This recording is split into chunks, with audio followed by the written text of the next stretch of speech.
For me, your man, Louie Tee. Welcome to the Command Post Game Live. Post up, take command.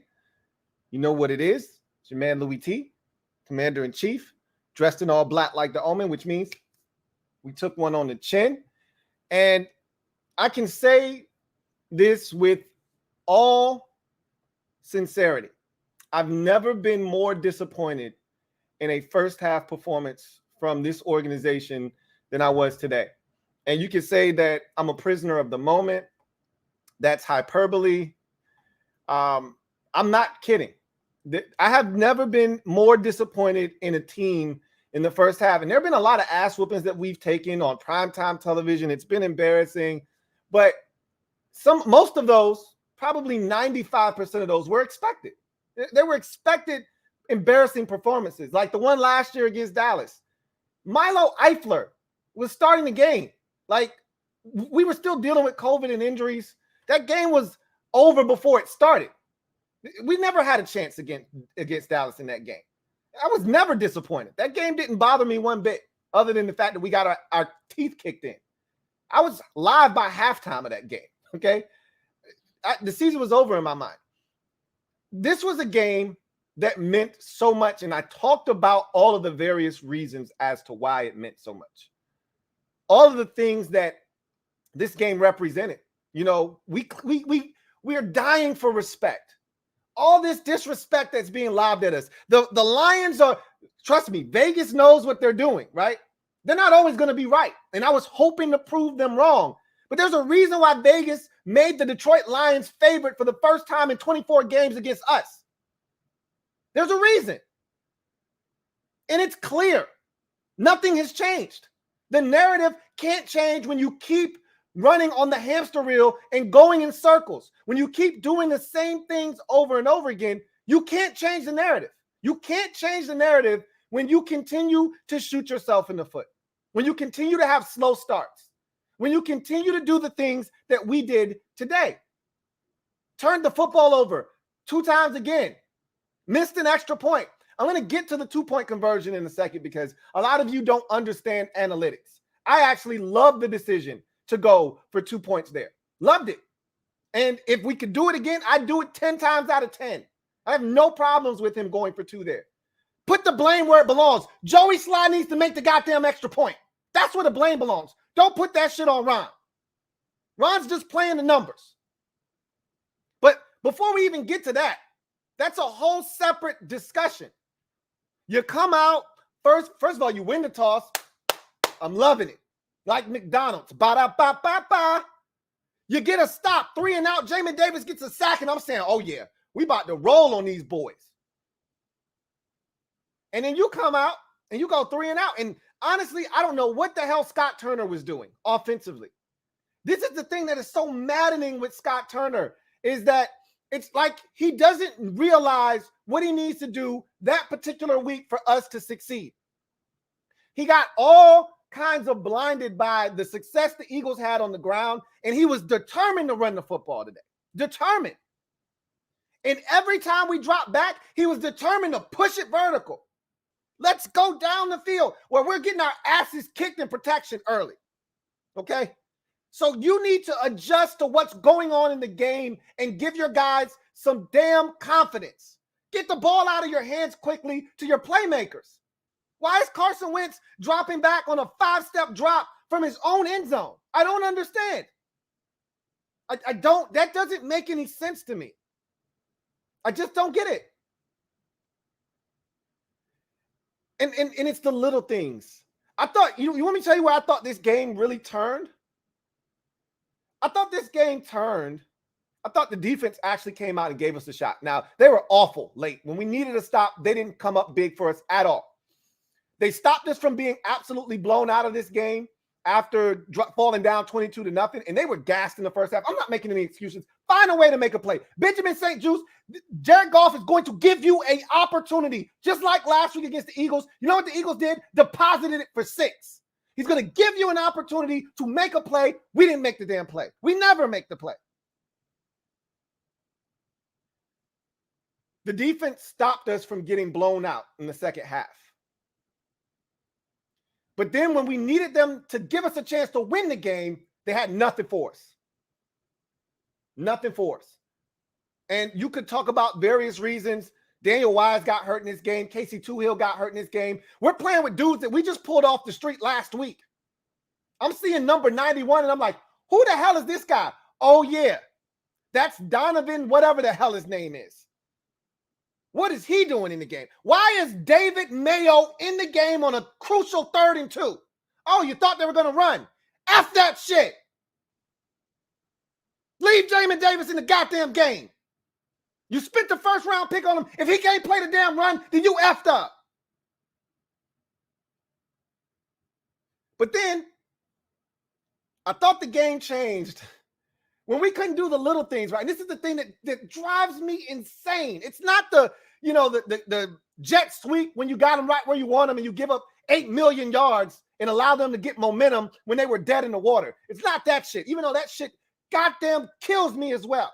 No, it's the Tressway beautifully placed punt inside the 5 that kicks up at the 3.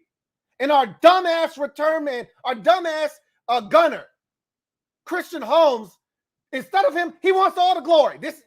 I can't stand this shit, even when other teams do it. He wants all the glory. So he wants to be the one to run down there and down the football. If he just bats the ball backwards, the Lions are starting their possession inside the 5-yard line, maybe the 6 at most. There were 3 other dudes waiting to down that thing. All he has to do is bat. No, like he's running 10 million miles a second. There's no way you're going to stop and recover that thing at the 3 without sliding into the end zone. You have to understand physics. It's not rocket science. Bat the ball backwards. That's all you had to do. That was your job. You'll get just as much credit for batting it backwards as you will for putting your damn hand on it and stopping it at the 3. Maybe there's a little incentive in there that says if you get 5 punts down inside the 5, you're going to get an extra bonus, at the end of the season. Maybe that's an incentive in your contract. I don't know. Bat the goddamn ball backwards. Instead, they started the 20. I thought from that point on, the shit shifted. It was 3-0. That's it, 3-0. The game, I thought the game shifted right there. We had a chance. And from that point on, the Lions got a couple first downs, punted the ball, flipped the field position back. You know what they did? They downed the bitch inside the goddamn 5-yard line, something we couldn't do. Whether they downed it or we fair caught it, whatever the case may be, we were backed up, which is what they should have been. The safety was disgusting. Charles Leno got beat, but Carson Wentz could have stepped up. That was disgusting. I thought his pocket awareness was sleep until the 4th quarter. He's running into dudes, taking sacks. No spatial awareness of where guys are. He escapes the pocket, doesn't look back to see if someone's coming, and Aiden Hutchinson loops all the way around. He vacated his spot. He's the defensive end on the opposite side. There's no one there. If you run that way, there's no one over there. He ran right to where Aiden Hutchinson was going. Got sacked. I thought his spatial awareness was horrible until the 4th quarter, where he escaped a couple of times. But they didn't protect him at all. They ran a simple twist, a little game inside. Aiden Hutchinson loops around, and Chase Rouillet and Andrew Norwell are blocking the same guy, and nobody picks up Aiden Hutchinson. It's as if they never saw a TE game in their lives. I mean, it's like the offensive line lost their minds in this game or something. Unbelievable. But I wasn't even mad at the defense in the first half, even though they could have gotten stops. William Jackson III, he was awful today. I don't have to watch the film to tell you, William Jackson III was clueless and awful today. Awful. He'll be one of the duds this week. I can guarantee you that. On that jet sweep to Amon-Ra St. Brown, he's supposed to be outside. He has no clue who has the ball. There's a route at the end of the game when we're trying to get back into this thing that they throw to TJ Hawkinson. He stops. Oh, Hawkinson's not getting the ball. If he keeps running, he'll undercut that route and pick it off. He stops. Ends up getting complete. He was terrible today. How about the Amon-Ra St. Brown touchdown? Where are you jumping to, bro? I mean, seriously, that ball wasn't even close. You could have gathered yourself and then jumped. He was off balance and then just dove sideways. And Amon-Ra St. Brown didn't even have to jump. He just went, oh, thanks. Boop. William Jackson III was a joke today. You know what else was a joke? Ha, ha, ha. Very funny, except I'm not laughing. The pass rush. Jared Goff was ultra comfortable today, and he wanted to make some mistakes. When we put just the slightest bit of pressure on his ass, he started doing dumb shit. Missing high, incompletions. He was scared, but we never put the pressure on him to do something dumb. You know why? Because we couldn't stop the damn run consistently. That's going to be a problem this year. I can see that already.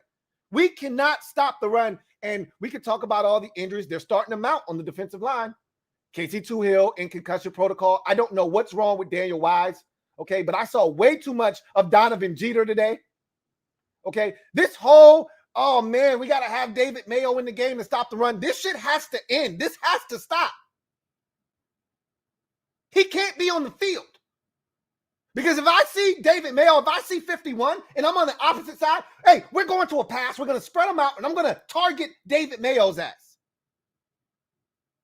That was their 19th string tight end on that crucial 3rd down and 2.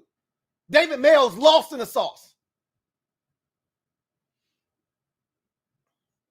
But then there was life in the second half.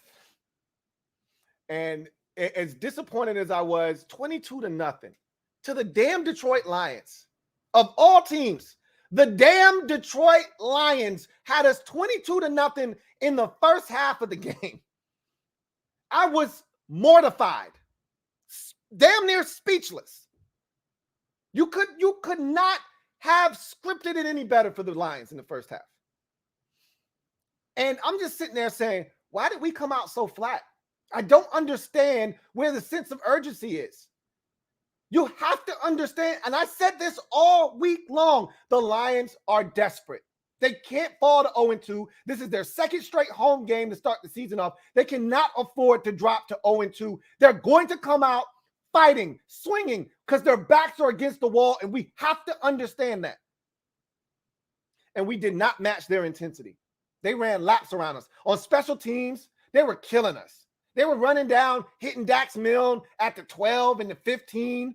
We couldn't even, they were running shit back. They damn near broke 2 for a touchdown on punts and kickoffs on that free kick after the safety. They damn near ran the shit back. We were awful on special teams today, not to mention a missed extra point. Special teams was trifling today. Trifling.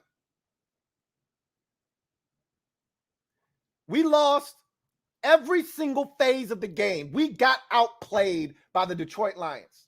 We couldn't stop the run. We couldn't get after Jared Goff. They had us all over the place. For the second week in a row, a slot receiver went absolutely apeshit on us. Christian Kirk, 6 catches, 117 yards last week. I don't even want to look at Amon-Ra St. Brown stats from today. Had a 50-something yard run, had at least 115 yards receiving, bare minimum. If I'm not mistaken, I thought I heard career high. Correct me if I'm wrong, but I thought I heard career high. And I specifically said they're going to try to target Amon-Ra St. Brown because they're going to watch the film from last week and they're going to see Christian Kirk having a field day against our defense, and they're going to go to Amon-Ra St. Brown, and we have to know this. Apparently, we didn't know this. You know, the first possession of the game, I don't know where the cameraman was going. I didn't even see what the hell happened. Then they showed me, and Benjamin St. Juste just decided to turn him free. Somebody else will get him. Don't worry about it. I don't know who else is going to get him. Somebody else is going to guard him, right? Like, we're not just going to let him run free in the secondary. Maybe we will. I don't know. And their best player on offense is all of a sudden free for a 49-yard gain on 3rd and 6. How does that happen? I don't understand. I'll never understand. Anyway, you fight, you scratch, you claw, and I said this in the MOBB. I said, look, we've been here before against the Lions, in particular, 2 years ago, 24-3 at half. We scratched, we clawed, we got back into the game, we tied it up, ultimately lost. We've been here before. This felt a little different, though. because we didn't look like we were going to fight. But I said, one thing that I've seen with the Ron Rivera coach team thus far since he's been here is that they don't quit. Unless we have injuries and it's not the same cast of characters that we are used to relying on, we don't quit. We'll make a game of this. And we did. But it's disappointing that every time we got within a position to strike, self-inflicted, wounds always seems to rear its ugly head with us. We can't get out of our own way. We got them on the ropes. It's 22-7. We're moving the football because when you're down big, you can't waste possessions. Okay. So time becomes a factor at some point. Now, 22 points at the start of the second half isn't a massive hole. You can dig yourself out of that hole. But you can't waste possessions. And Carson Wentz overshooting Logan Thomas as we're in Lions territory is wasting a possession that ultimately gets picked up. Even if you come away with a field goal on that possession, that's huge. But to give it right back to them, now the defense ultimately got to stop. We got it back and we went and scored. Got the 2-point conversion, cut it to a score. Now you're like, okay, defense, you got them 3 and out 4 straight times. One more time, they run a jet sweep, and you would have thought we've never seen one of these before. What is this? Are they allowed to do this? Just hand it to the guy that's coming in motion? They can't do that, right? That's not legal, is it? And William Jackson III is looking around like, hey, man, it's crazy. We scored 2 touchdowns, man. We right back. And Juice is like, man, go get him. What you doing? Stop talking to me. Go get him. William Jackson III, bro, what are you doing? Wash your face. Get your mind right. Wake the hell up. They get a touchdown. Okay, fine. They get a touchdown. We go back down. We score again. Defense, come on. We need a stop. Give us a chance. Nope. I'm sorry. I don't have any more stops left in the bank. Sorry. I don't have anything for you. That's problematic for me. It's problematic for me. Let's talk about the 2-point conversion. We're going to talk about Scott Turner. I was not pleased with him today until the second half, and it just took him entirely too long to get his shit together today. So the 2-point conversion. This is an analytics-based decision. For those of you who don't understand this, understand what I'm about to say to you. You cannot agree with it, okay? I'm not telling you that this is the absolute right decision and Ron shouldn't be criticized, because that's what you get paid to do as a coach. You make decisions in the heat of battle and you live with the results, okay? You live with the results. I can tell you right now, the Baltimore Ravens would have done what Ron Rivera did. Okay, I know we're not the Ravens, but the smart teams in the league do what Ron Rivera did here. Okay, so this is the analytics base, and I'm not an analytics guy. You guys know that. I'm not an analytics guy, but I understand the thought process. You're down 15 in an NFL game. The analytics say you go for 2. Okay, that's what the analytics, or excuse me, you're down 14 in a game late in the ball game. The analytics say you go for 2. That's what the analytics say. We had already gone for 2. We had already converted once. We were down 29-15. We scored the touchdown. Analytics say you go for 2. Why? Because you're getting 2 opportunities to do the same thing. All right. So the first opportunity gives you an opportunity to win the game on the next touchdown. Okay. The first 2-point conversion gives you a chance that if you get it, the next time you score a touchdown, you tack on the extra point, you're now winning the football game. Okay. However, if you don't convert, which we didn't, you're still down 1 score with an opportunity to go for 2 and tie the ball game up, which is what would have happened anyway had you kicked the extra point twice. That's what the analytics says. You got 2 chances to get the same result, okay? Either you kick 2 extra points or you go for 2 twice. Either way, you can end up with 14 points if you fail one of the 2-point conversions. But you give yourself, if you kick the 2 extra points, you don't give yourself a chance to win. All you can do is tie. The analytics say your best opportunity to win the game is to go for 2 that first time, take the lead on the next touchdown and extra point, and that's what the analytics say. Teams have been doing this. Like, I was flabbergasted that Kenny Albert and Jonathan Vilmore were just absolutely floored by oh my God, I can't believe he went for 2. Clearly, you haven't been paying attention the last 5 years. This has been a shift in the thinking of the smart teams in the league. The smart teams in the league do that, okay? The loser mentality teams just kick the extra point. Oh, let's try to tie the game up. Now, after that, I'm trying to win. I'm trying to play winning football. He's going to be second guessed about it. He's going to get asked about it. That's fine. But that's the rationale behind the decision. I didn't see anything wrong with it. I saw Ron going for the jugular. After that, that's what I want. I'm looking to watch these bad boys bleed out on the turf. I'm not looking to tie. I'm not looking to tie. I'm looking to cut them right on the damn jugular vein and watch them bleed out. We fell short. But it never came to that because we could never get the defensive stop that we needed to put us in a position to win the damn game anyway. So what difference does it make? But that's the thought process. And I hope Ron doesn't crumble under the criticism that he's going to receive. The next time he's in that position, do the same goddamn thing again. You got my damn John Hancock. You got my signature on that shit. Anyway, the defense, we just simply did not get enough pressure against a Lions offensive line that was patchwork. That was, to me, probably the most disappointing thing of what I watched defensively, was that we simply didn't stop the run effectively.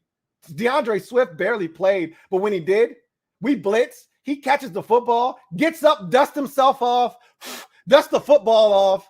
Damn, man, got a couple of black pellets on it. I'll just dust that off. I got a couple on my arm from going down on the ground. Get those off of me. Oh, there's the end zone. I'll just cut back a couple of times and jaunt on into the end zone on third down. How does that happen?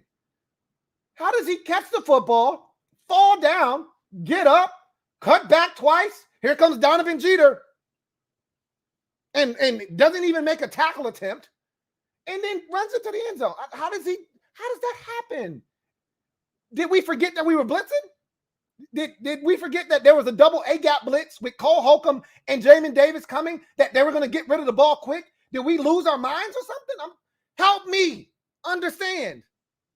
Was Jamin not supposed to come on that blitz?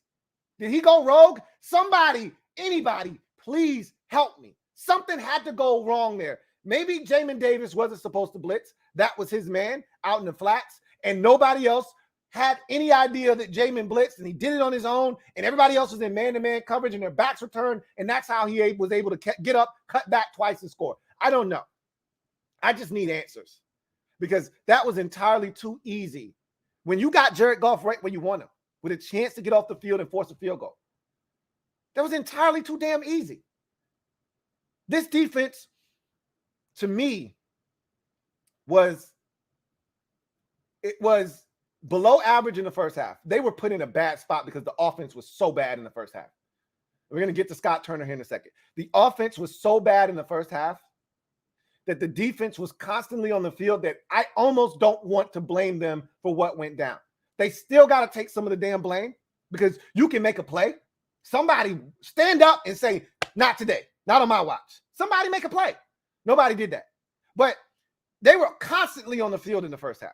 I almost felt bad enough to absolve them of any wrongdoing, but I can't do it because it was too easy. The second half, after that jet sweep, it's like they went back into the shell that they were in the first half. Like they just couldn't get a stop. They couldn't get out of their own way after that. It was so disappointed in the defense these first 2 weeks. They weren't good against Jacksonville last week either, okay? Let's get one thing straight. Jacksonville stopped Jacksonville from winning the game last week. Anybody that watched that game understands that Jacksonville had opportunities and blew it. I said the Lions aren't going to make the same mistakes Jacksonville made. I can assure you. Jared Goff isn't going to miss the passes that Trevor Lawrence missed. He missed one pass. One pass. He had a guy wide ass open before half. I don't know what the hell we were doing there, and he overshot him. That's about it. He didn't miss anything else that he was supposed to hit the remainder of the game for the most part. He made us pay every time we made a mistake. Scott Turner. The offensive game plan, like they couldn't have scripted 15 today. They couldn't have possibly scripted 15. They could not have scripted 15 today. They winged it today. They couldn't have scripted 15. No way possible that they scripted 15. because that's as bad as it gets to start the game. It truly is. And then to make matters worse, I've always talked about Scott Turner's situational awareness, and I've always questioned it. Okay. So here's a great example of a lack of situational awareness from Scott Turner. So the Lions, this is right before the half, if I'm not mistaken. We got the football. Maybe it's got to be right before half because we actually scored on the opening possession of the second half, which is why you always defer because you don't know what the score is going to be. So the Lions show us, we get a delay of game.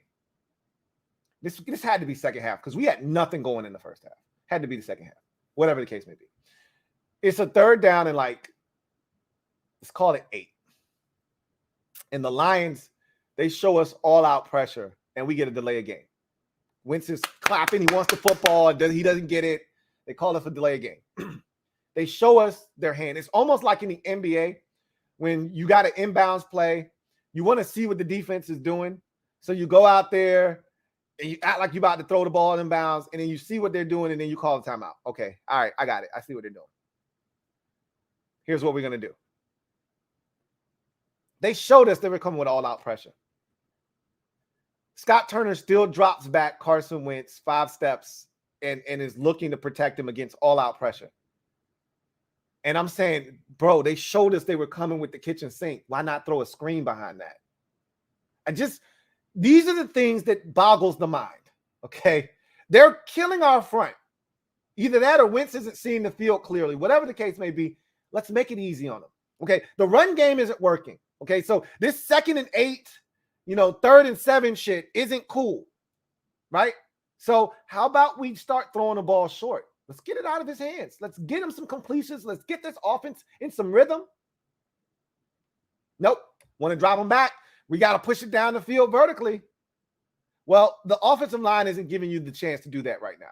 You got to figure out a way to stem the tide from a pass rushing standpoint, and then you can start to dig into your bag of tricks.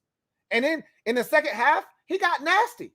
That's the Scott Turner that I've come to know and love. But it took you 2 quarters to figure out that the Lions were going to be getting after us.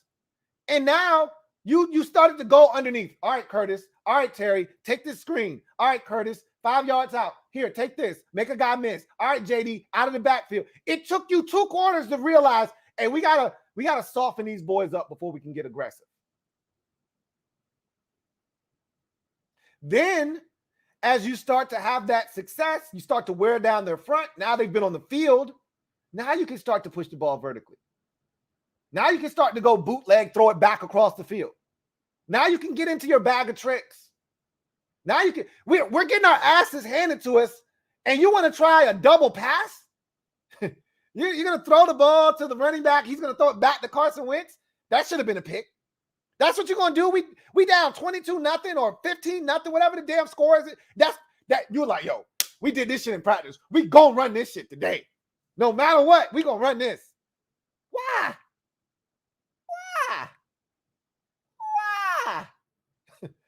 This ain't the time for that, bro. Stick that shit back in your pocket and pull that out next week against Philly or the week after against Dallas. This was not the week for that. He finally woke up in the second half. And unfortunately, Carson threw a pick. Unfortunately, the defense couldn't get a stop when we needed them to get one the most. Unfortunately, when winning plays needed to be made, I thought that last drive that we had before the 2-minute one, I thought that drive was all good until we got into the inside the 5 and he decided to run it twice because you had to score before the 2-minute warning. That wasn't optional, okay? You have to score there before the 2-minute warning. Preferably, I'd like you to score with 3 and some change left in the game to really give yourself a chance. Just in case they get a first down, you can still get the football back. But he keeps running the ball inside. Like, Scott, again, situational awareness. I need this touchdown to be scored before the 2-minute warning. Don't run it, throw it. They haven't stopped us throwing the football in the second half yet. The fact that we ended up in a 4th and inches, 4th and 1, whatever it was, because we decided to run it on 3rd and 2. I wanted to vomit to end the 3rd quarter. They haven't stopped us yet in the 2nd half, throwing the football. And you want to run it on 3rd and 2? Now, I knew they were going to go for it because you run it on 3rd down with the thought process of we're going for it regardless. It's 4 down territory here. Still stupid. Okay? I'd rather you throw it on 3rd down, and they weren't going to stop us from getting 2 yards. They couldn't stop us in the 2nd half. I'd rather you throw it, and if you don't get it, it's 2 yards. Go for it then. But it worked out. They did the jet sweep. Terry gets the 1st down. We go down. We score a touchdown. The situational awareness on that final drive was horrendous. And that is what I struggle with Scott Turner right now. My biggest pet peeve going all the way back to his first year is our coordinator. I've said this for 3 years now. This is the 3rd season he's been here, and I'm still complaining about the same shit. Situational awareness. The ability to understand what the situation is and act accordingly, adjust accordingly to what is going on. You cannot run it twice because the downside of running it is greater than the success of scoring the touchdown. Okay? The downside is greater than the upside of scoring. There's no benefit to you getting stopped. If you throw an incompletion, it's not going to hurt you. The clock stops. But if you run it and you don't score, it's a much bigger risk than the reward. And we failed twice. Anyway, got to give the Lions credit, man. Every time they were faced with adversity, we put pressure on them multiple times in this game. They rose to the occasion, and they put their foot on the gas pedal and did not allow us to have that opportunity to have the football with a chance to tie or take the lead. They never allowed that to happen. Got to credit them. We came roaring back. No pun intended. We came roaring back. And we had them on the defense. 15 straight unanswered points. All the momentum. They had gone 3 and out, 4 straight possessions. They were on their heels. We had all the momentum. And just like that, one play, boom, all the momentum shifts right back to Detroit. And they never relinquished it the remainder of the game. Got to give them credit. Got to give them credit. They were better. I thought they were better coached than we were in this game. I thought they executed better than we did in this game. I thought they were hungrier than we were in this game. And I thought that they responded to adversity better than we did in this game. So my biggest takeaway is season's not over, okay? Far from over. But the narrative remains the same. The narrative remains the same. You're still the same. It doesn't matter what your name is. Redskins, football team, Commanders, you're doing the same shit, okay? And Ron's been here, and he's been pretty well. He's never played a game as the Redskins. He was always the Commanders or football team, but it's the same shit. Different toilet, same shit. All right? And until we get over the hump, until we stop making the mistakes. How many turnovers did we force today? None. Yeah, that's right. None. How many did we have? 2. Yeah, so 2 more turnovers. None forced. We don't look for turnovers either. We don't look for turnovers. We got 2 defenders there. One's picking them up. Nobody. I didn't see one guy looking for the strip. Punch, rip, nothing. Because that's not what we do. We just want to get guys in the ground. That's it. I'm watching the game on Thursday night, and Derwin James is about to spine buster, okay, Travis Kelce. And you know what J.C. Jackson is doing? He's in there with the lawnmower. He's trying to whip that bitch out. You know why? That's what good defenses do.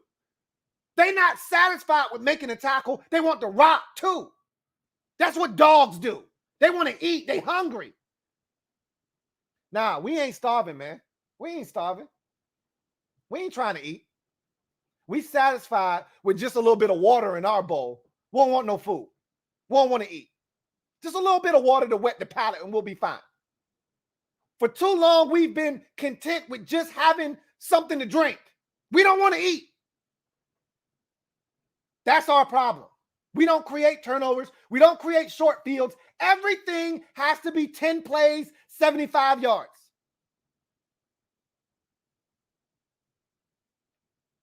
It's disappointing. It really, truly is. And until that changes, until somebody gets to the quarterback and forces a fumble and we recover, until one of these corners decides, hey, I can actually catch. Hey, look, hey, mama, look what I got. We're going to continue to have these mistakes, and we keep giving it away. You're not going to win games in this league losing the turnover battle by 2. We lost it by 2 last week, and we got away by the hairs on our chinny chin chin. We lost it again by 2 today, and it cost us. You're not going to keep, and if you want to, you can add the safety in there. That's technically not a turnover, but you can throw that one in there too. That would make it a 3rd damn turnover. You're not going to keep doing that and win games. You're not going to do that. Or is the safety the 2nd turnover? Wentz threw a pick. I don't think we fumbled today. So, yeah, the safety is the other turnover. Either way, it's disgusting. I'm sick of teams forcing turnovers on us, but we never returning the favor and getting turnovers of our own. Now that's 5 turnovers that we've given away and only 1 in return. So we're -4 in the plus-minus category. That's going to end up having us at 8 wins this season if we continue down this path, okay? That'll get you to 7. That'll get us right where we've been, 7-10, 8-9, somewhere in that general vicinity. Keep the shit up. Season's not done. I'm going to repeat myself. Season's not done. Got plenty of football left. You know, this could end up being just a bump in the road.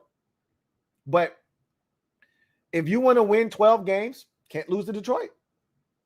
I don't see 12 wins happening. 11 is still doable.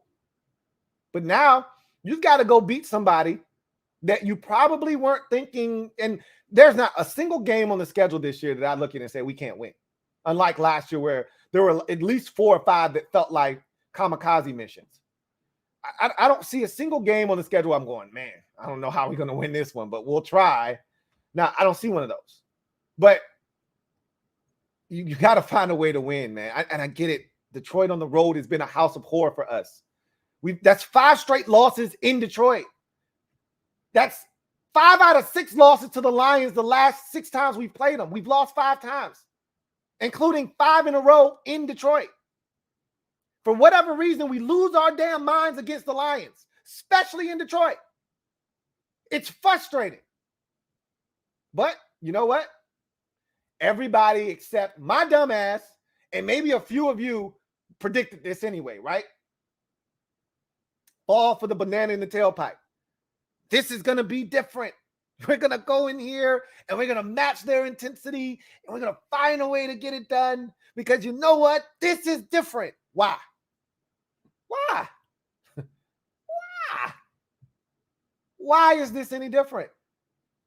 Because you got a quarterback now? Defense still can't stop anybody worth a damn.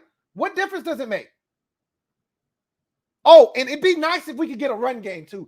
Carson, for the 2nd week in a row, over 40 attempts. That is a losing recipe. I can tell you that right now. That is a losing recipe. And I don't want to hear the Brian Robinson shit. I don't want to hear the Brian Robinson shit. Block for Antonio Gibson, block for J.D. McKissick. There are no holes.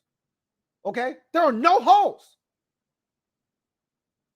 It'd be one thing if Gibby was wasting opportunities. He was stutter stepping in the back. There are no holes for him to run.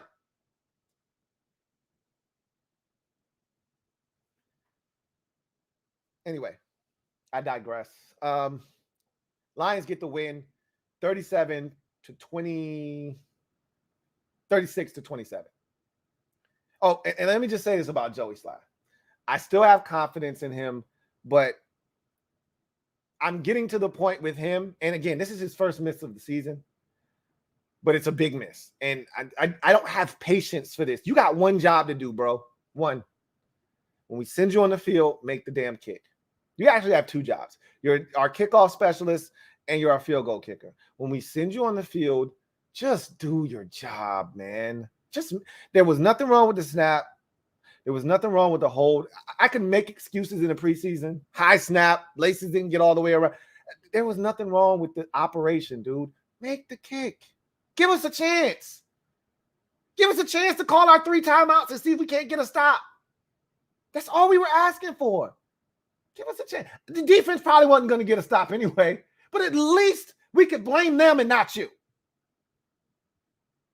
Give us a chance, man. Damn it. The Lions are the Lions for a reason. Maybe, just maybe, Jared Goff was going to be special at the very end of the game like Trevor Lawrence was last week. You never know. Maybe somebody bats the ball in the air and it gets picked off, or maybe Sweat finally turns the corner and gets there on time instead of just missing him. Maybe, just maybe, that could have happened and we would have been in business. We never got a chance to find out. And you know what?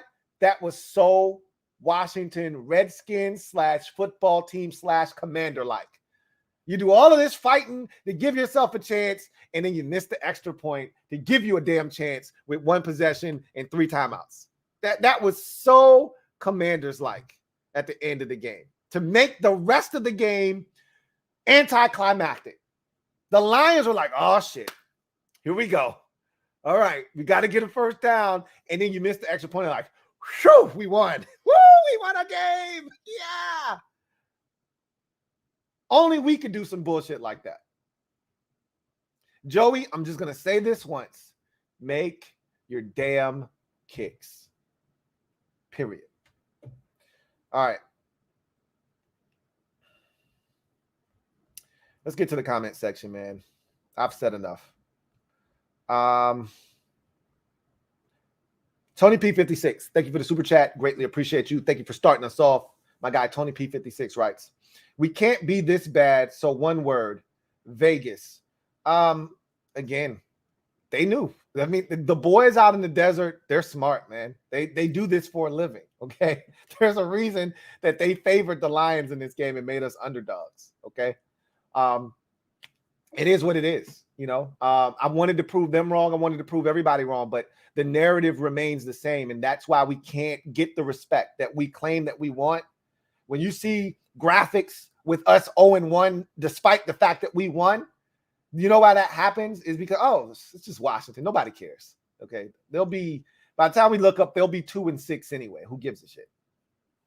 This is why. Because you don't take care of the food that's being placed in front of you. The schedule makers gave us an opportunity to eat in weeks 1 and 2. We barely finished our food last week, and we didn't even get to a portion of our food this week. I don't waste food in my house. I can't speak for what you do at your house. I don't waste food. Clearly that we feel like it's okay to waste food in Washington.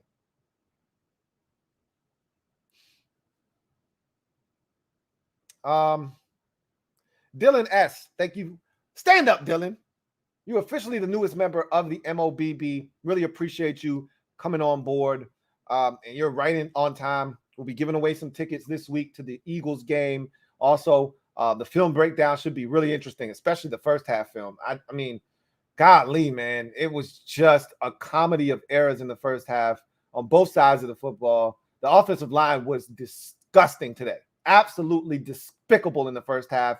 And then even at times in the second half, they weren't great. But we'll get to it, man. This is what happens when you don't have 5 guys on the same page and they don't play in the preseason and don't get snaps in training camp. They run a simple TE game. I can't stress this enough. This is offensive line play 101, some shit that you install day 1. They come looping around. One guy comes inside. You got to pass that shit off, man.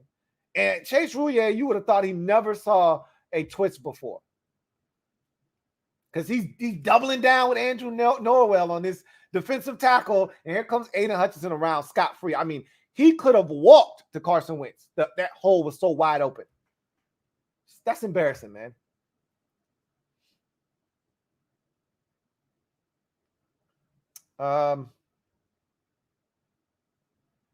Let's see.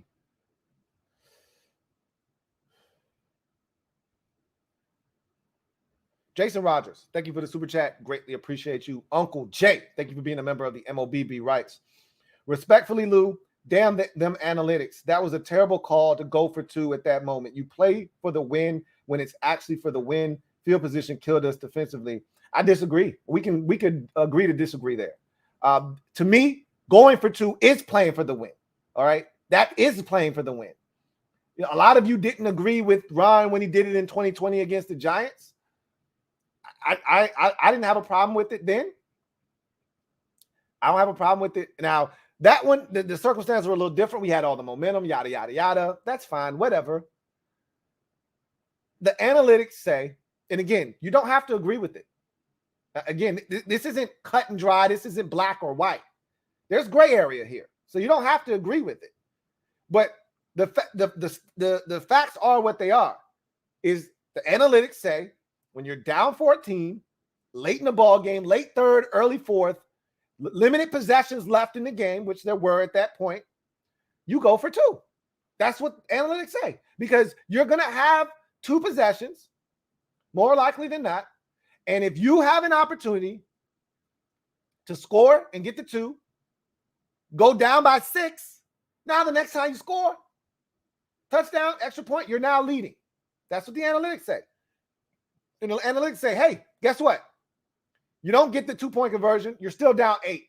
Guess what? You go for the 2 again, you get it, and it's tied, which is what it would have been had you kicked the 2 extra points. Guess what? You could also go for it twice and not get it twice and be down 2.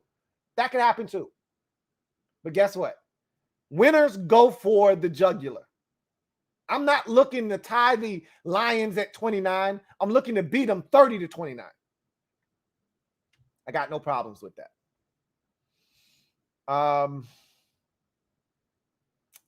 Let's see. Oh, you said something else at the end of that comment. Field position definitely killed us, especially in the first half. They were absolutely. That's why I talked about special teams was a hindrance today. It didn't help us at all. The missed extra point, the kickoffs, Dax Milne was getting plastered. They started to kick it off pop-up style on purpose because they knew we weren't blocking. Like, it's almost as if they were testing our manhood. Like, hey, y'all some bitches, man. Y'all ain't gonna block us. Y'all scared. So we're gonna have 5 dudes down there ready to tear his ass up at around the 15. What you gonna do about it? And our answer was nothing. B, thank you for the super chat. Greatly appreciate you. Thank you for being a member of the MOBB, who writes, has this defense sunk to Manusky levels? I say yes. He isn't making bad calls per se, but those boys need a kick in the teeth for real. I agree with that 110%. I don't think it's as bad as Manusky from a play calling standpoint. He's giving them opportunities. They're not executing. Simple as that. I mean, I don't know what else you want Jack to do. He blitzed today, right? He came with pressure. You can't have it both ways. I've had this discussion with y'all before. You can't cry that he's not blitzing and he's sitting in soft zone coverage. Well, he didn't do that today. He played man, he blitzed, he played zone, he mixed it up, and we simply didn't get it done enough. Montez Sweat tips the ball. That's why it almost was incomplete to DeAndre Swift. He goes down, swats, catches the football off his shoe tops, falls down on the ground, gets up, cuts back twice, and scores a damn touchdown. What more you want Jack to do? We can't rally up and make a tackle on 3rd and 12. Shoot me. Just put me out of my misery right now. Shoot me. It seems like they're headed in that direction, though. I don't trust them. We didn't trust them coming into the season. I damn sure don't trust them now. I don't even want to look at 3rd down numbers because they're probably not indicative of how bad they were defensively today because they got off the field a few times. So I don't even know if the 3rd down statistics actually match how I feel about the defense today. So I don't even want to look at it. John Perez, thank you for the super chat. Greatly appreciate you. My guy JP writes, Del Rio better be gone. That loss was on the DC. That's a JP move right there. Go to the end of the spectrum, the extreme end of the spectrum. Fire everybody. That's not the answer. Okay? That's not the answer. Because if you fire Del Rio at this point, you need to fire the entire defense while you're at it. Because I can assure you This one wasn't on Jack. when Amon-Ra St. Brown on the first third down of the game runs a simple slant over the middle of the football field, and Benjamin St. Juste turns him free, and two guys are guarding the receiver on the outside, and nobody goes with St. Juste inside, I guess that's on Jack Del Rio. I guess he told Benjamin St. Juste to turn his back to Amon-Ra St. Brown, send him free over the middle of the field, and nobody be there. I guess that's what Jack told him to do.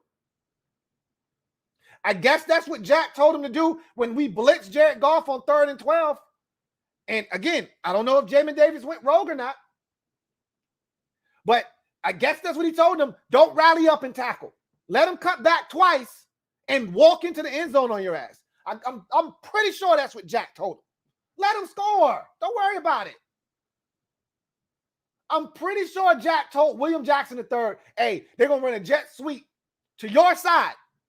Don't worry about outside contain. You just let them go down the sidelines. Don't worry about it. Pretty sure he told William Jackson III, hey, if Jared Goff rolls out to your side and Amon-Ra St. Brown is right next to you, you dive sideways onto the floor and let him catch the ball right in front of you. I'm pretty sure that's what Jack told him to do. Hell out of here with that shit.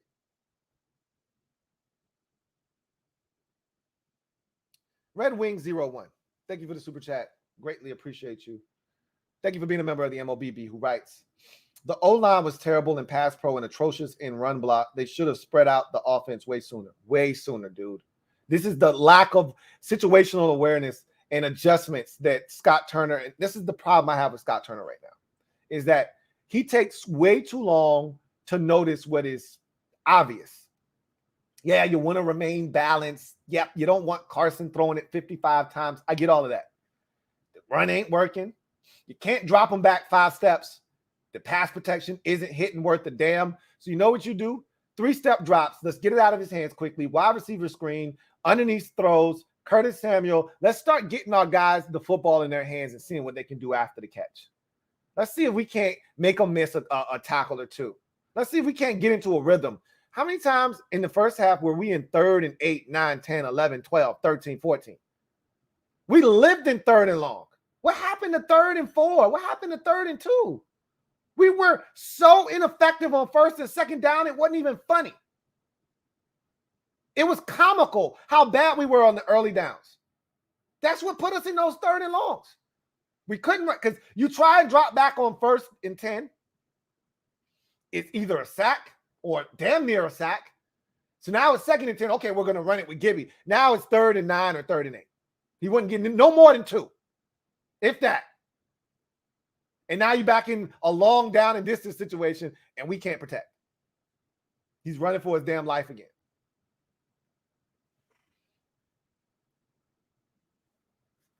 All right. Should have been spread them out. Took us way too long to do that. Kenny Davis, stand up. You're officially the newest member of the MOBB. Really, truly appreciate you, Kenny. Welcome to the MOBB, man. Glad to have you. Looking forward to chopping it up with you. As always, welcome to the squad. Mob, you know what to do. Show Kenny some love. Even though it's a tough day right now, taking the L, still show Kenny some love, man. Appreciate you, Kenny Davis. The Phillies Ace 34.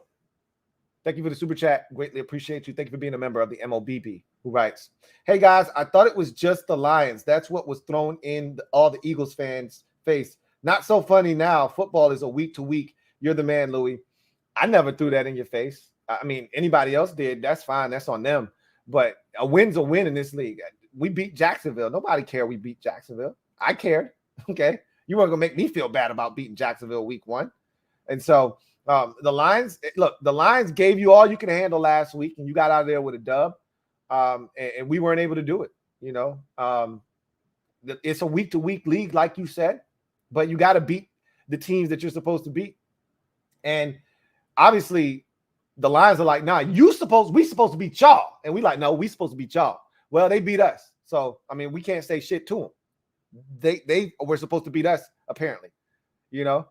And the problem I have with this is they're in year 2 of their rebuild and their culture changing growth process and journey that they're on. We're in year 3. They're supposed to be a year behind us, so they shouldn't be beating us. That's the shit that's got me hot under the collar, is that it's the same shit, man. It's the same shit. It don't matter where you are in your process, you're still allowed to beat us. Ain't no skipping steps.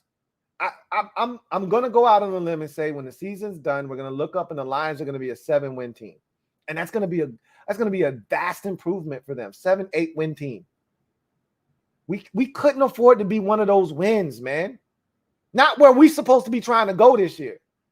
But if you're not serious, then you can lose to the Lions. You'll lose to some other teams on the schedule like Atlanta and Houston. You'll drop some more games that you have no business dropping. And you'll look up and we'll be 7-10, 8-9, 9-8 again.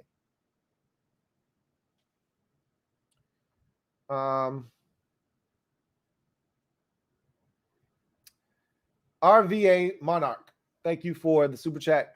Greatly appreciate you. RVA Monarch writes, Lions need greater than our want. Really as simple as that. I felt the effort on defense wasn't there when we needed them the most, but regardless, hard to come back by 22. It's hard to come back from a 22-point deficit in this league. I said this on, CNN twice, back-to-back days. The Lions need this game. We want this game. There's a difference. And we're going to have to match their intensity because they're going to come out aggressive, balls to the wall because they don't have any other choice. You fall to 0-2 with your first 2 games being home games, and now you got to go out on the road. It's curtains. Your season's done before the calendar turns to October. They came out with that sense of urgency, and we didn't match it. We didn't match it at all. We came out like we wanted the game. We didn't need it. They came out like they needed it. And that was the difference, is they needed this game. We wanted the game. And I said, we need to match that intensity and somehow overcome their need with our want. We got to be desperate just like them. And we got to say, look, I know you need this, but we want this just as bad as you need it. And we're going to have to take this. Sorry. That wasn't the case.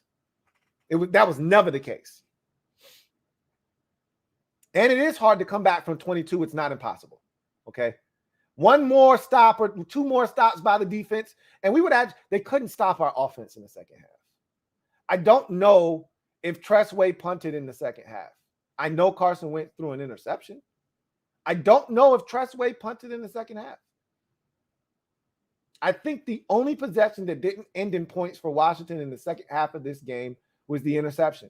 They couldn't stop us. All we needed the defense to do was get a stop or 2. They stopped us on the final possession when the game was over. We were down 9. Whoop-did-he-do. I don't think they stopped us. When the game was still in the balance in the second half, I don't think we punted once. All we needed was the defense to do something. They did something all right. They gave the shit up. Every time we got a touchdown and needed a stop. Bradley Roche, thank you for the super chat. Greatly appreciate you. Thank you for being a member of the MOBB, who writes, I'm sick of losing. I feel ill. I want to cry. I won't go that far. Like, I don't cry over football games anymore, but there was a sickening feeling in the first half. I said this, and I know a couple of people, my guy Derek B was like, come on, Louie. Like, you tripping. I said, this is the most embarrassing first half I've witnessed. And I've seen some bad first halves before. But with what was at stake, with what we are trying to do and the direction we're trying to go, for us to come out with that kind of effort on the road again, it'd be one thing if this were the Buffalo Bills. If this were some kind of juggernaut team, you go, okay, shit. I mean, they're better than us. It is what it is. No, you're getting your teeth kicked in by the Detroit Lions. That shit isn't acceptable. Even last year, when we came out flat at home, and remember, I was talking cold hard cash. That first game against Dallas at the crib, at least the defense stood up and fought in that game. They picked off Dak Prescott early in that game, and they fought, and they kept it from getting out of control. The offense was a joke, but the defense was fighting. That's why that game never got out of hand. The defense, they put up minimal resistance. They didn't start fighting until it was 22-0. Too late now.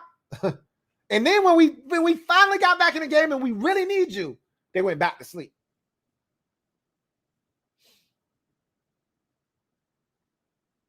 Let's see. Jason Rogers, thank you for the super chat. Greatly appreciate you. Double up. Thank you for doubling up. Uncle Jay writes, Lou ain't playing today, y'all, and I'm here for it. I'm not with the nonsense today. Like, if you're gonna blame somebody, blame the players. I'm not here for the fire this coach or fire that coach. I'm not here for none of that shit. That doesn't solve anything. That's a loser's mentality. Fire this guy, fire that guy. Nah, put the blame where the blame belongs. These players didn't go out and get the shit done. I'm sick and tired of grabbing the low-hanging fruit. Fire this guy. This coach sucks. This coach ain't getting the job done. No, these players now hold their ass accountable. This shit wasn't good enough on the football field today from a player standpoint. You want to blame the coaches for something? Blame them for not having these boys ready to come out and play and having us fall down 22-0. You want to blame the coaches for that? You can blame them for that. I'll listen to that shit all day long. We came out flat. And I say that, and we got a 3-and-out stop. Jamin Davis got a sack. I don't know if that constitutes flat necessarily. I felt good after that first possession. Oh, we about to get the rock. We're going to get some great field position. Great field position where Dax Milne looked scared on that first punt return. Ran into his own guy and got tackled. That should have been much better field position than the shit we ended up with. We got our asses reamed on special teams today. That shit was embarrassing. I ain't been that embarrassed about special teams since the coordinator before Matt Kazzer. I don't remember who the hell it was. But we had a trash-ass special teams coordinator. Remember that one time we had the brother as a coordinator? I can't remember his name. The black dude with the glasses, he was ass. That's what this special teams unit looked like today. Like he was coaching the shit still.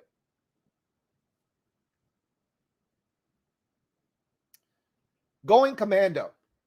Thank you for the super chat. Greatly appreciate you. Thank you for being a member of the MOBB who writes, man, Lou, this is why I can never defend this team confidently. We have and will never change the narrative. I expected this, and it's sad. Unfortunately, that's the reality of the situation right now. And I hate that you feel that way. I really, truly do. But they make you feel that way. I hate that we feel like the narrative will never change. This was an opportunity. And I told you, even if we won this game, this wasn't going to change the narrative. This was just going to be a step in the direction that we were going towards changing the narrative. Beating Detroit and beating Jacksonville in successive weeks doesn't change the narrative. But you know what it says? Shit, we're beating the teams that we're supposed to beat. And now you're putting yourself in a position to maybe beat a team that I didn't think we were going to beat them. But when you split with Jacksonville and Detroit and easily could have lost to Detroit as well, or Jacksonville rather, excuse me, it feels like the same shit over and over again. It feels like the same thing we talk about all the time. It feels like we're just going in circles. And that's frustrating. And so I know where you're coming from. And I wish you didn't feel that way, but that's the way that most fans probably feel today, and you should feel that way. Like this is always going to be our existence. Just kind of stuck in the mud.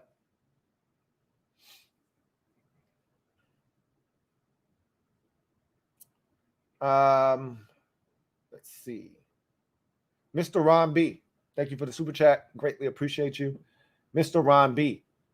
OG triple OG writes, I can deal with the loss. I can't accept effing piss poor effort. Consistency must be achieved. Exactly. I can deal with a loss, right? What I can't stomach is that you were trailing at halftime 22-0 to the Detroit Lions. I can't wrap my brain around that. My brain doesn't compute that. That doesn't make any sense. I told you guys, I'm a very literal guy, okay? Very, very literal, okay? Things have to make sense to me. This doesn't make sense. Losing to the Lions is one thing. Being down 22-0 and getting a mud hole stomped in you in the first half, looking lethargic, lifeless, and, defeated at halftime makes zero sense to me. And you know what? For as much as I love Ron, there have been too many instances of this happening under his watch. Now, to his credit, they always fight back. They always make it interesting. But I'm sick and tired of us doing this. And this is a Ron Rivera thing, where we're getting our asses kicked in the first half of a game and only to rally back, give ourselves a chance, but never get over the hump. How many times have we done that? I keep harping back to past years when this has happened. I get tired of saying to the rest of the mob, hey, we've been here before. Hey, we've been here before. And I got 16 examples of which I can pull an example from and say, hey, remember the time we were down 20-0 to the Giants at halftime and had the football late, down 20-14 with a chance? Remember that?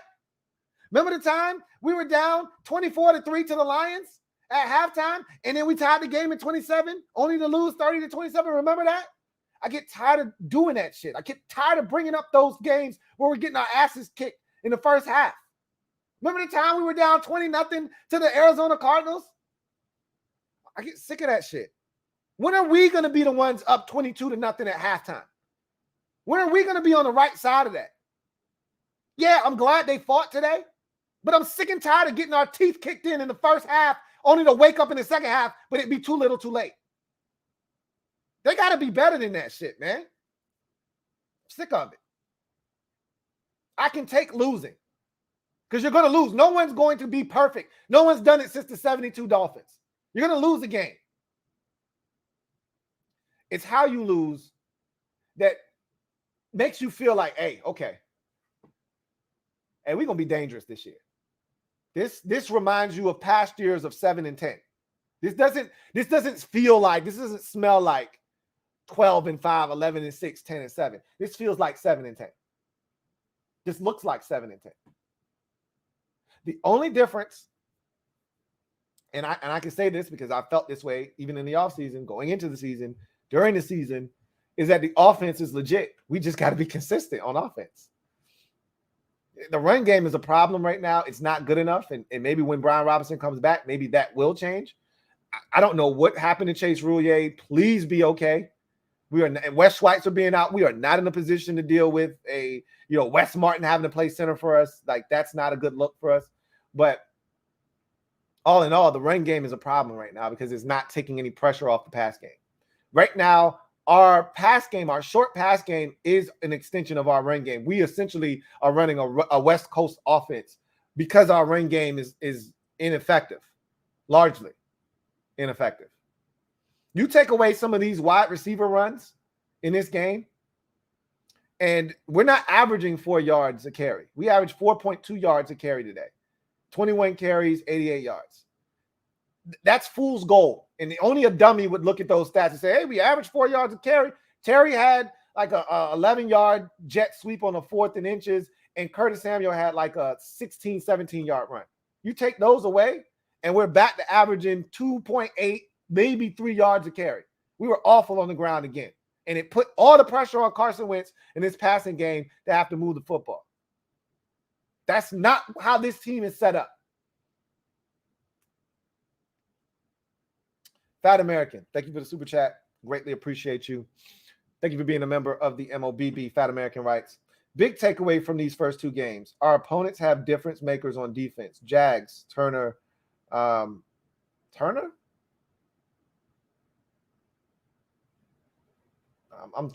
His name is not Turner. I don't know why I'm blanking on his name, but his name is not Turner. But yeah, I know who you're talking about. Lions, Aiden. Us, yeah, their dogs make plays. His name is Trayvon Walker. Yeah, that's who you're talking about. You're talking about Walker. Yeah, well, I mean, that's what your top 5 overall pick is supposed to do. Ours isn't on the field right now. So, yeah, it sucks not having Chase. And we don't know what Chase would have been doing or not doing, but I'd much rather have him than not have him. I'd much rather him be on the field than having a pan shot of him on the sideline, encouraging the players as they're getting their damn asses handed to them. So, yeah, I mean, it sucks. That's why you draft a guy number 2 overall. I said this in the preseason. Montez needs some help. He needs somebody on the other side because Montez can't do it by himself. But I need him to do something too. You know, for the second week in a row, Deron Payne with a sack. Is anybody else going to join him? He could use some help. Is anybody else going to step up and join him? Just a question. Yeah, you need playmakers in this league, especially when you're struggling. You need somebody to step up and make a play. We don't have that guy right now. DJ Walker, thank you for the super chat. Greatly appreciate you. DJ Walker writes, terrible first half calls. I think Wentz got sacked 5 times in the first half. They didn't roll him out until the second half. Dog, Scott blows me. I thought Scott was awful in the first half. Ain't no other way to say it. The line wasn't good, and he didn't help them. Okay, you see your line struggling. Throw him a life raft, man. Don't let him drown. Throw him a life raft. Throw him a buoy. Throw him something, man. Don't keep allowing them to drown. It's like they were in quicksand. You see them sinking, and they struggling, and all that struggling is doing is sucking them down faster. Give them a hand. Help pull them out. Scott didn't do that. He didn't move the pocket. He didn't go quick game. He didn't do anything to help them. I'm mortified, you know? And I ain't talking that bullshit ass screen, fake screen one way, throw it back the other way and lose 5 yards. I ain't talking about that stupid ass shit. No, I'm talking about actually getting it out of your hands to Curtis and Jahan and Terry and playmakers that can make something happen with the ball in their hands after the catch. Rob, thank you for the super chat. Greatly appreciate you. Thank you for being a member of the MOBB. Who writes, Lou, with everything invested in this D, how are they this trash every year? Can't even compete, giving up 40 points and playing dead in the first half. I mean, because for all that they've invested, it stops along the defensive line. You know, the investment at linebacker last year, we can go ahead and say it. Because I didn't love the pick when they made it. I just defended the pick because of his talent. And I said, if anybody can get the most out of this guy, is Jack Del Rio and Ron Rivera. They're linebackers. So they see the talent and they figure that they made a mistake. And I told y'all when we did the draft wrap-up series or the draft prospects one-on-one, I said, at best, he's a 3rd, 4th round pick. Super raw, tons of athleticism, but I don't see first-round linebacker. And they were so hard on getting a linebacker that they reached for a dude that they don't even feel comfortable leaving in the game on rundowns. So they take him off the field and put in a guy that is absolutely a liability in pass. And the line is like, oh, we got 51 in the game. Hey, let's spread this shit out. Hey, let's spread this shit. Zorro. We're going to spread this shit out. Run up the seam on his stinking ass and look, glob of mail, moving like a glob of mail, stuck in place. The 19th string tight end runs right by his ass and catches the football.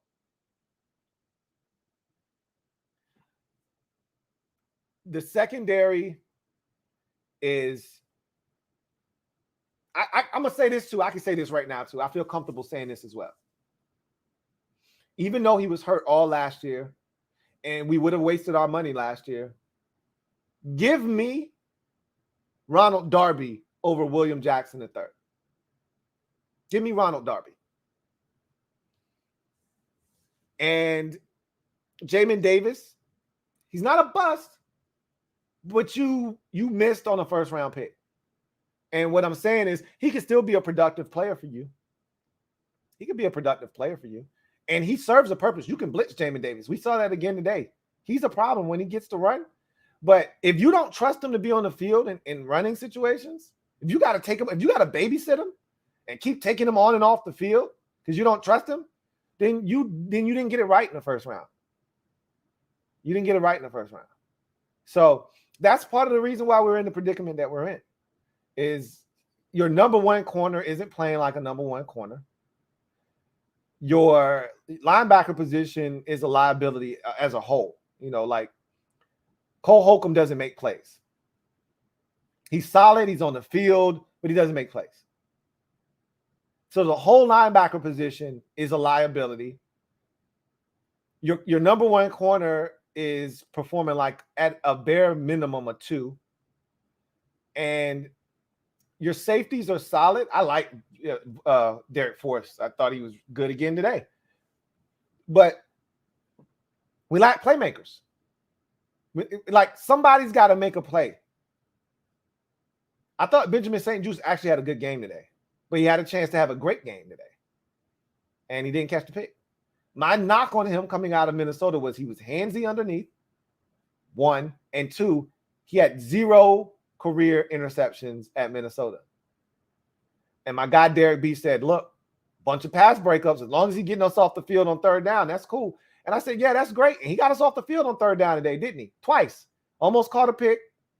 Had the play where he made Goff have to throw outside of him, and it was a little errant, and they had to punt there. Yeah, we got off the field, but you know what that did? If you catch the pick, we're at the Detroit Lions 27-yard line instead of us having to go 77 yards and eat up another 5 minutes of the clock. That's the difference. We don't have guys that, as I said, we don't have dogs, that want to eat. We're not starving. We content with a bowl full of water. We don't want food. We're not starving. We just want to wet our palate a little bit. We can survive off of water. The hungry defenses, they want the rock. They're not satisfied.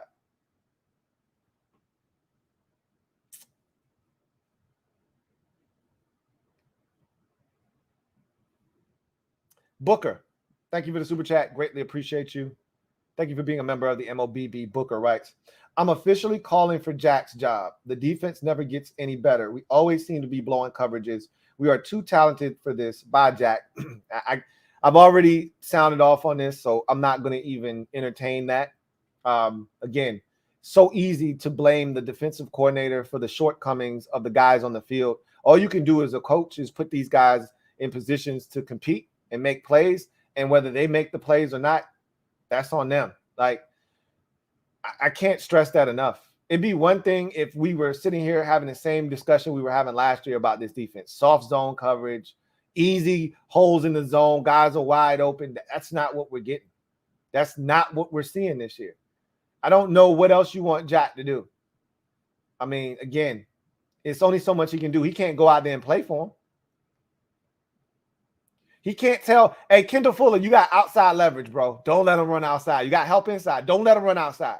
And Kendall Fuller still lets him run outside, run an out route right in front of his face. I love Kendall Fuller, and I thought he was solid today. Did give up the touchdown, but I thought Kendall Fuller, he fought, he competed. But every time I talk about Kendall Fuller, there's a but. Hey, Kendall Fuller was good, but he did give up, fill in the blank. He's good. But again, he's not a dog. We don't have those in the back end. We don't have any dogs back there. Really, we don't have any dogs on defense, really. There may be one or two. There may be one or two up front. But you want to know where we failed defensively? Is that linebacker and in the secondary, which were both question marks coming into the season. It's not a surprise, guys. It's not a surprise.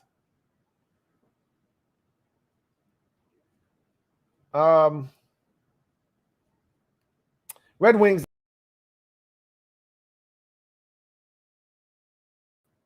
Red Wings 0-1. Double up. Writes. We need Cam back. We need Chase back. We need B-Rob back. And it looks like the other Chase may be out. I'm done giving Ron and company the benefit of the doubt.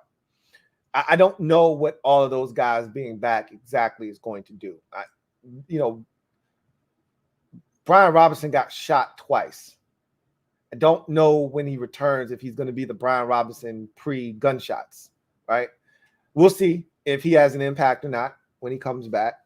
But the offense, to me, is the least of our concerns. They were terrible in the first half. I'm not going to sugarcoat it. They didn't protect. I didn't think Scott did a good job calling plays and helping them succeed. I thought there was a lot fundamentally wrong offensively. But when they got their shit together in the second half, all we needed from the defense was to continue to do your job. That's it. You gave up enough in the first half. Shut the faucet off in the second half.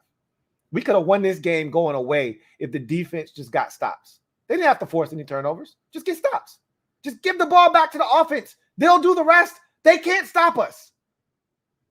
They couldn't stop us in the second half. Just do your job. William Jackson III, don't stop running on an over route.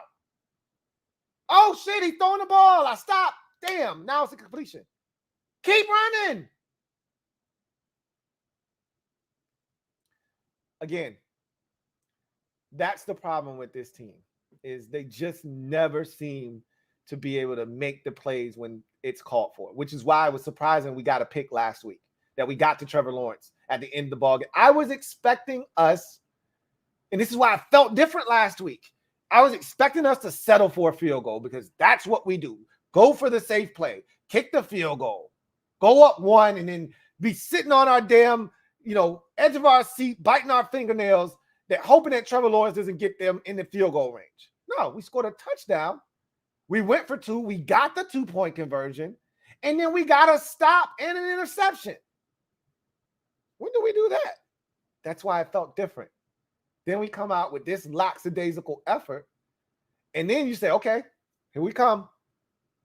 15 unanswered. Cut it to a 1-score game.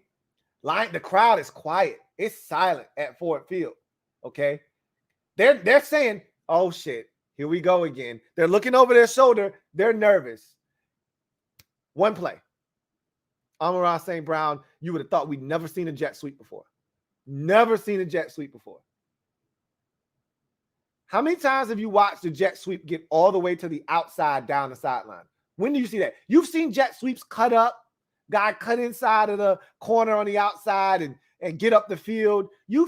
How many times have you seen a jet sweep get all the way to the sideline and nobody touched the guy and he's running down the sideline and it's a foot race? How many times have you seen that?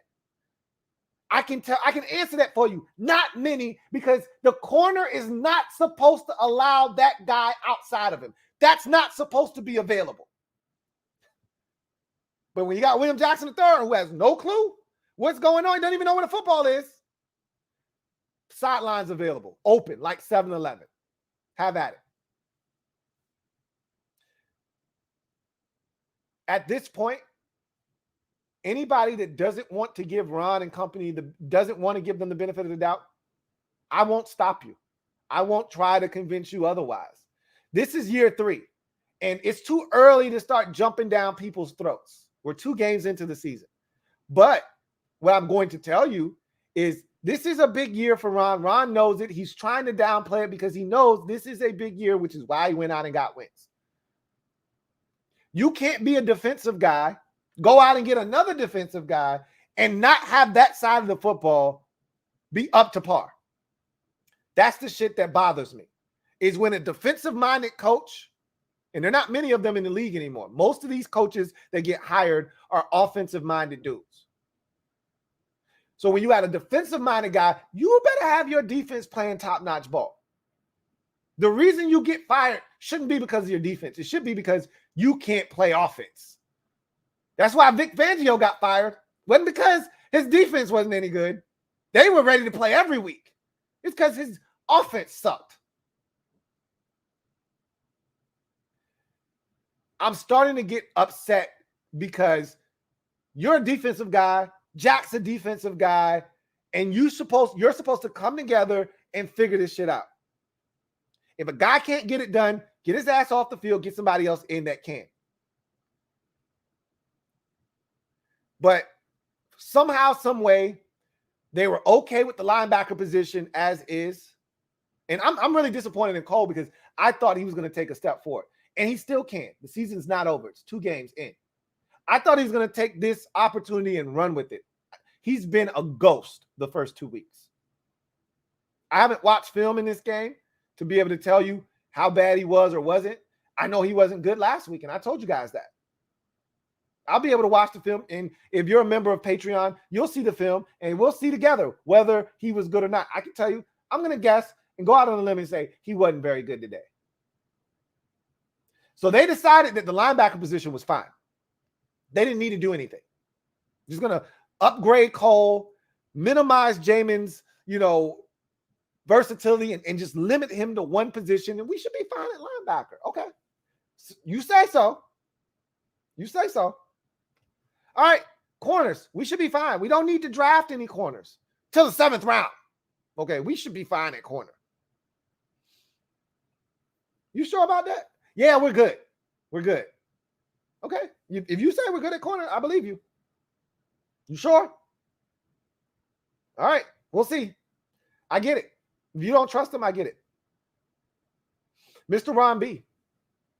Thank you for the super chat. Greatly appreciate you. Double up. Thank you for doubling up, Mr. Ron B. Greatly appreciate you. Who writes, when Curl comes back, I bench Jackson and put St. Juice outside. Curl plays Buffalo nickel. Forrest has earned playing time. They're not going to bench William Jackson III. And honestly, that doesn't make a ton of sense because we don't have a lot of depth at corner. So if you take Benjamin St. Juice out of the slot, first of all, Cam Curl, you guys, I'm telling you right now, you're making too much of Cam Curl. Cam Curl is not good in coverage in terms of running with somebody man-to-man.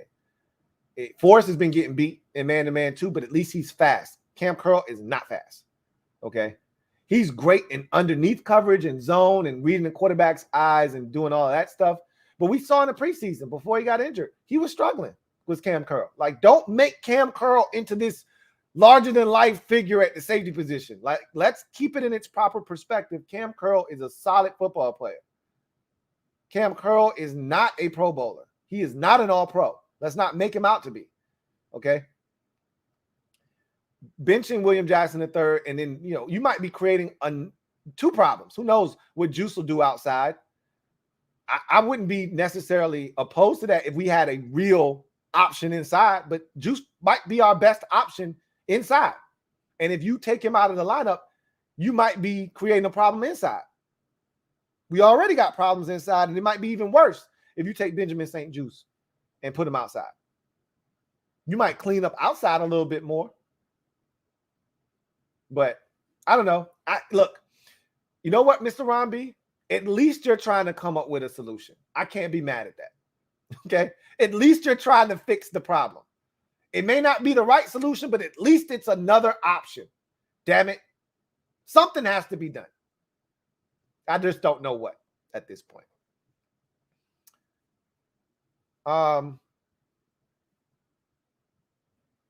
Let's see. Spence, greatly appreciate you. Spence Kalis writes, thank you for being a member of the MOBB, who writes, we are just not good. # forever building. Preach. I can't co-sign that. Again, we're 2 weeks into the season. It's disappointing.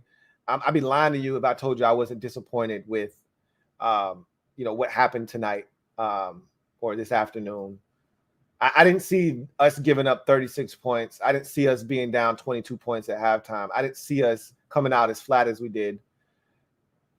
And I almost want to push back against the whole coming out flat narrative because, again, we got a 3-and-out stop. Flat is the Lions boat race us down the field on their opening possession. It's 7-0. The offense goes 3-and-out. The Lions get it back. They go right back down the field again, get a field goal or a touchdown. It's either 14 or 10-0. The offense goes 3-and-out again, and you see where I'm going with this. That's not what happened. We got to stop on the opening possession, 3-and-out with a sack. We were supposed to get great field position. Dax Milne and the special teams was awful today. He was awful on that punt return.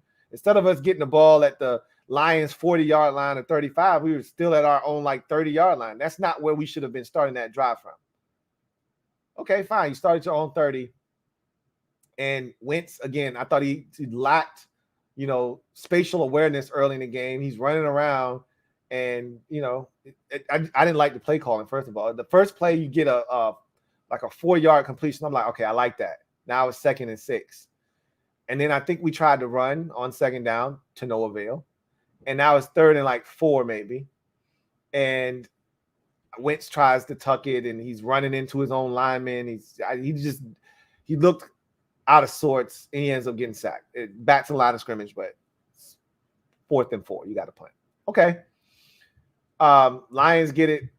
Amon-Ra St. Brown. And I think I kept saying the first possession of the game. It was the second possession of the game where they lost him on 3rd down. And he's wide ass open. But the defense, bend but don't break. Field goal. Okay. All is not lost. They didn't just lay down, right? Offense gets the football. Dax decides he wants to bring it out. I'm like, Dax, what are you doing? And he gets stopped at like the 12 or yard line, 15-yard line. Like, okay, I see like 8 Lions jerseys, no Commanders around, and I'm like, Dax, just don't fumble. Like, nobody's helping you, bro. So, Wentz is sacked, and next thing you know, he fumbles, and it's 5-0. Okay. You punt the ball off, and they get a massive return. And that's where, and actually, we punted the ball and had a chance. That wasn't a safety. We punted the ball, had a chance to down it, and we didn't do that. And that's when the Lions ended up getting their field goal. Okay, so I stand corrected. I think at the beginning I said it was 3-0. It was 0-0.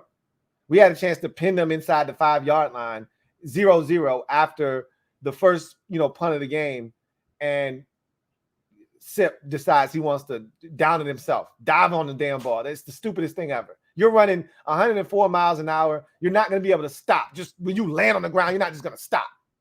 Okay, that's not how that works. Your momentum is going to take you into the end zone. Knock the ball back. Be a team guy. Don't try to be a hero. And that ball's down inside the 5-yard line. Now Jared Goff has a little pressure on him. Maybe now we can stop the run. Maybe now Jared Goff is the one getting sacked in the end zone and the ball's coming out instead of it being Wentz a couple possessions later. I don't know. You know what? The whole coming out flat thing, we gave ourselves a chance defensively early, and special teams didn't do us any favors, and the offense didn't do us any favors. And then eventually the defense succumbed to, all of the chicanery of special teams and offense, and they joined in on the party, and then it got out of control and it snowballed. Maybe we aren't good, Spence. Maybe we are forever rebuilding. I don't know. We'll see. We'll see. Ramon Taylor, thank you for the super chat. Greatly appreciate you. My guy Ramon writes, isn't Sue still available? I believe he is. I most certainly do believe he is. Again, they're not going that route. That's apparent. They're not going after any veterans. They're going to give the young guys an opportunity. I don't know what happened to Daniel Wise. Again, we can't afford any more injuries at defensive tackle. We were already thin coming into the season, and we can't afford any more injuries. We were already thin at defensive end. Casey Toohill went down. We can't afford any more injuries on the defensive line. Like, come on, help a brother out. We can't afford any more injuries on the offensive line. Wes already went down. Now Chase Roulier went down. Like, we can't afford any more injuries. Like, help a brother out here, man. Help me. We fighting over here. Help.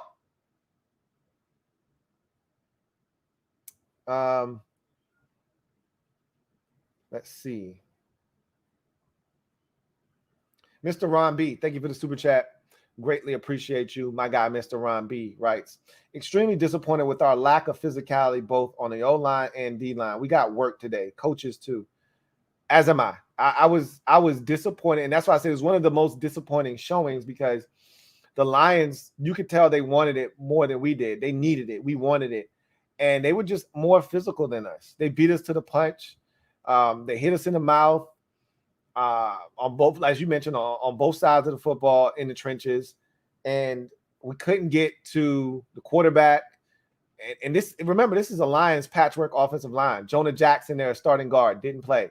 Their center, Frank Ragnow, didn't play. They had guys out in this game, and we didn't take advantage of it. And that's frustrating. And I get it. We had our own backups in up front. We weren't clean across the front either. I don't want to hear any excuses. They got it done with their backups. Find a way to get it done. So, really frustrated, really disappointed in our lack of physicality up front. They moved us off the ball. And I told you, the run defense is a problem. It was a problem last week. And I said, the first key to the game defensively for me was, hey, limit the ground game, okay? I don't know if DeAndre Swift's playing or not. He barely played. And when he did play, he had a massive impact. 50-yard run, the third down and 12 catch, get up, dust the ball off, dust himself off, cut back twice, touchdown. When he was in, he was kicking ass. Imagine had he played and been healthy for 4 quarters. Could have probably been a lot worse. But it really didn't matter who was running the ball. Jamal Williams had a couple of nice hits. The dude that played for us at one point got in there, had a couple of nice little hits. We couldn't stop a nosebleed. We couldn't stop a wet paper towel today. And that's the second week in a row. I'm interested to see what the rush stats were. That's the second week in a row that that we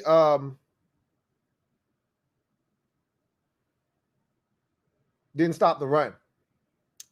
The Lions had 191 yards rushing on just 24 carries, 8 yards a pop. Obviously, the 58-yard Amon-Ra St. Brown had a lot to do with that. But even if you take that away, they still probably averaging every bit of 5 yards a pop. You know what I'm saying? Like, they kicked our ass on the ground. Still 20, you take that one carry away, it's 23 for 133. They still kicked our ass on the ground. So our run defense is a problem. A big, big problem. Jacksonville, I said Jacksonville should have ran it more last week. Derek B, thank you for the super chat. Greatly appreciate you. Thank you for being a member of the MOBB. My guy Derek B writes, can't win when the O and D only want to play want to play one half each. That's essentially what happened. The defense, and you can barely say they played a half. You know, they had a little stretch there, end of the first half into the early stages of the third, where they got stops. When did it get to 22-15? I want to say that was the latter portion of the. I want to say that was the latter portion of the third. So let's check it out and see.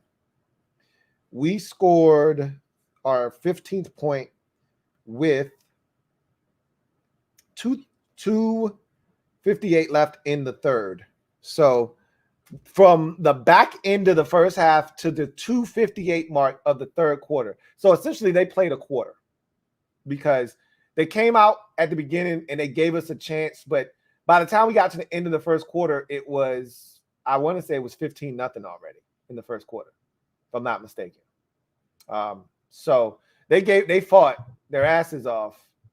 But at the end of the day, I think by the time we got to the end of the first quarter, it was 15-0. I think. Again, I don't have to guess. I can just look it up. By the time we got to the end of the first quarter, let's see. It was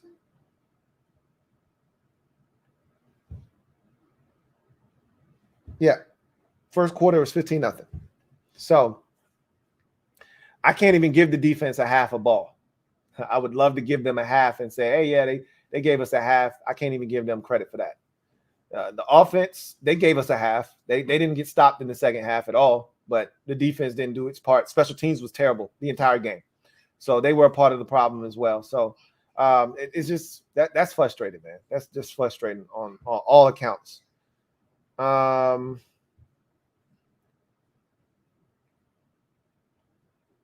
Barrett Downing, thank you for the super chat. Greatly appreciate you. Thank you for being a member of the MOBB, who writes, well, Lou, I guess 2-0 was too much to ask for. I just don't get this team. We kill ourselves. I guess breaking a streak of, not being 2-0 since 2011, it was too much to ask, I guess. Yeah. 2-0 is reserved for the good teams in the league. We're not that. So back to the drawing board, I guess, right? The beauty of it is it's just the second game of the season. And Ron Rivera's teams, we've seen this, just like in football games, usually play their best football towards the end of the game. Problem is they usually start out lousy and you're digging yourself from a 5 or 6 game deficit or hole. And so you never really reap the benefits of getting hot late in the season because you started out 1-5 or 2-6. And so now you got to dig yourself up out of that hole, and it's hard. Just like you start down 22-0, it's hard to dig yourself up out of that hole. Not impossible, but it's hard. If we can find a way to be solid throughout the first half of this season, and we look up and we're 4-4. And then we get on one of those patented Ron Rivera hot streaks where we win 4 or 5 in a row. We might be okay. But what we can't do is be 2-5 or 2-4 and then want to get hot, because you don't allow yourself the ability to really reap the benefits of getting hot. So I would love us to not play the win one, lose one game this year. We did that last year at the beginning of the season. Lose one, win one, lose one, win one. Then we lost 4 straight. I would like to win and get hot. Who knows? You know, I wouldn't allow us to get ahead of ourselves. I said, man, if we can beat the Lions, got a big one against Philadelphia next week, with Dallas having no Dak Prescott, allow ourselves to dream for a second. Nope. Put that shit away. Now you got to fight your ass off next week. Don't know what Philadelphia is going to do tomorrow. Really doesn't matter whether they win or lose. I think the Giants won. I didn't check. A lot of craziness is going on. The Jets came back and beat the Browns. I think the Dolphins came back and beat the Ravens. My sheet fell the hell apart. A whole bunch of wackiness. We could have been included in that. We could have erased the 22-point deficit today if the defense decided they wanted to be a part of something historic. But they wanted no parts of that. So it's back to the drawing board now.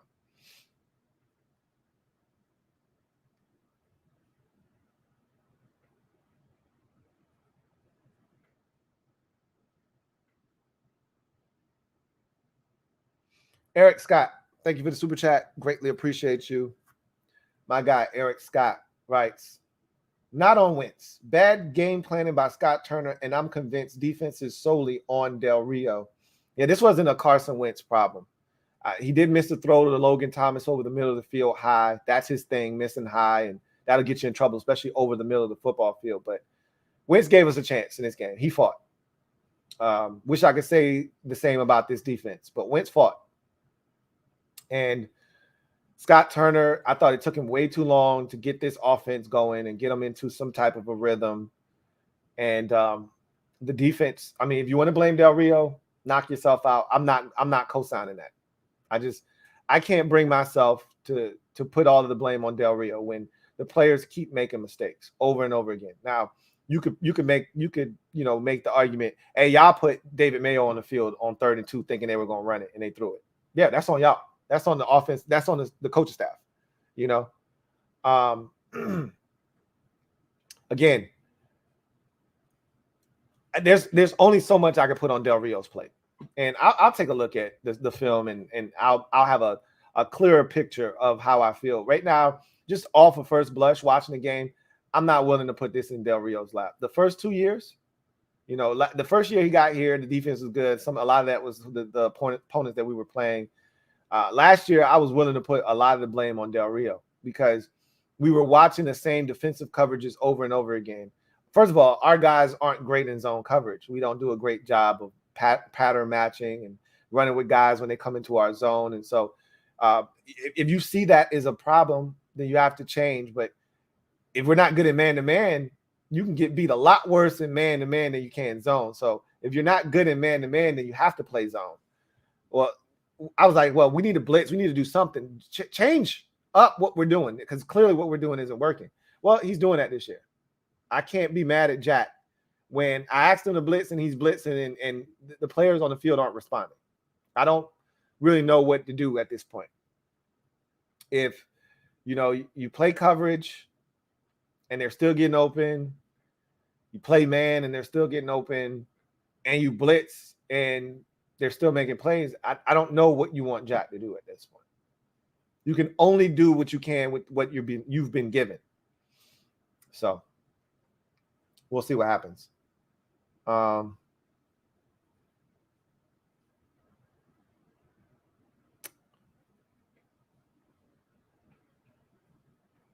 Harry Anus, thank you for the super chat. Greatly appreciate you. Harry Anus writes, fans complaining that Ron went for 2, but slide shows why we do. Not to mention our special teams as a whole continue to give up free yards. That's not why he went for 2.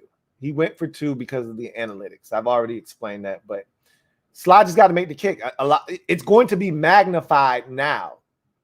In typical Washington, in typical Washington fashion, the decision to go for 2 is magnified because your kicker misses. If he doesn't miss and we're down 8, it's a deal. You're going to talk about it. He's going to be, but because you lose by 9 and you don't have a chance because he misses now it really is magnified. Now people are like, hey, you didn't have to go for it. What was in the decision-making process there? What went into that thought process? And, it's analytics. It's easy, simple math. Teams have been doing this for the last 4 or 5 years. When it first happened, it was a total mind blow. Oh, my God, I can't believe Kansas City just went for 2 right there. Oh, my God, what is Baltimore doing? Then it was explained, and I'm like, oh, okay, I get it. I don't have to love it, but I get it. You want to win. You're not looking for a tie. You're looking to win the football game. I got no problems with it. Joey Slide, make your kick. It's really simple. You got one job to do. Make your field goal. Make your extra point. Make the kick.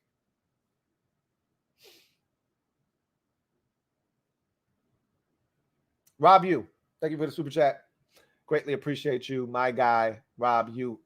Double up. Thank you for doubling up. Rob Yu writes, Wentz had a couple of bad throws, but the O-line was terrible. I thought Wentz was flustered early, and that pressure was getting to him, and he wasn't giving guys a chance. You got to put the ball in the general vicinity of a receiver, so at least you give him a chance to fight for it. Maybe you even get a pass interference. But he was just throwing balls out of bounds, just self-preservation. Didn't give Cam Sims a chance on a deep ball on a one-on-one. That's exactly why they put Cam Sims in the game. Give him a chance. Corner never looked. If that ball is close, they're going to call PI. That corner never looked. Was mugging him. But you didn't throw it even close. So there's no reason for me to reach in my back pocket and pull out the yellow hanky. He missed some throws. Obviously, the Logan Thomas throw, he missed that one. But all in all, Carson gave us a chance. He gave us a chance. O-line was terrible early. They got their shit together in the second half. But again, too little, too late.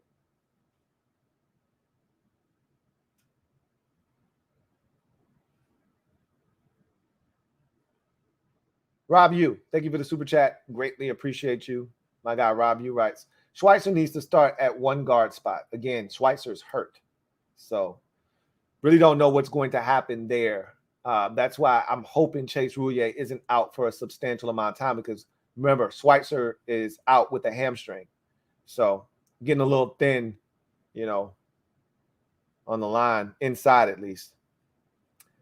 Zacchaeus Maggette III, thank you for the super chat. Greatly appreciate you. Who writes, Wentz can be a dangerous quarterback for us if he just works on throwing it too high to the tight ends. That's a part of the Wentz DNA package, okay?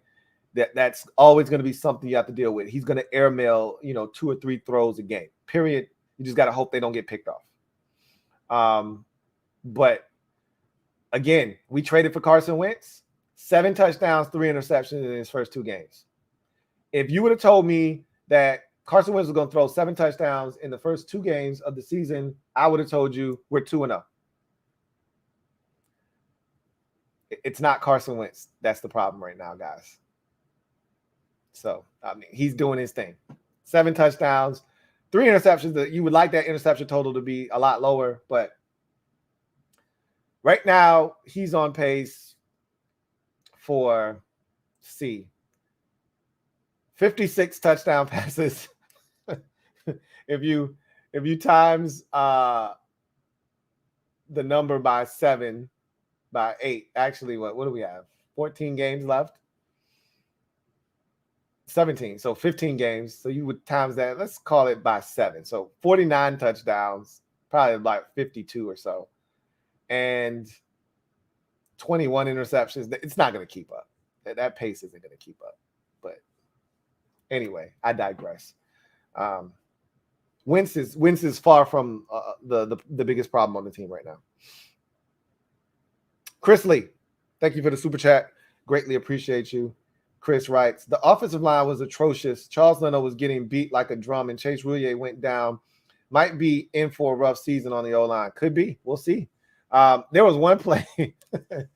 Wentz, I'm glad he got rid of it quickly. Charles Leno got his ass whooped so bad that he was hopping backwards on one leg and then eventually went down in a heap. And I'm like, Wentz, please get rid of this. He is getting his ass worked over there, and that guy's coming straight for you. I'm going to show it on the film breakdown. It's hilarious. I'm like, Leno was okay. He wasn't terrible. Like, but you get this from Leno. Remember, Leno was the guy responsible for Ryan Fitzpatrick getting hurt last year. Leno is a solid left tackle. He is not dominant by any stretch of the imagination. So he's going to get beat every now and again. That's a part of what you get with Charles Leno, Jr. Just understand that.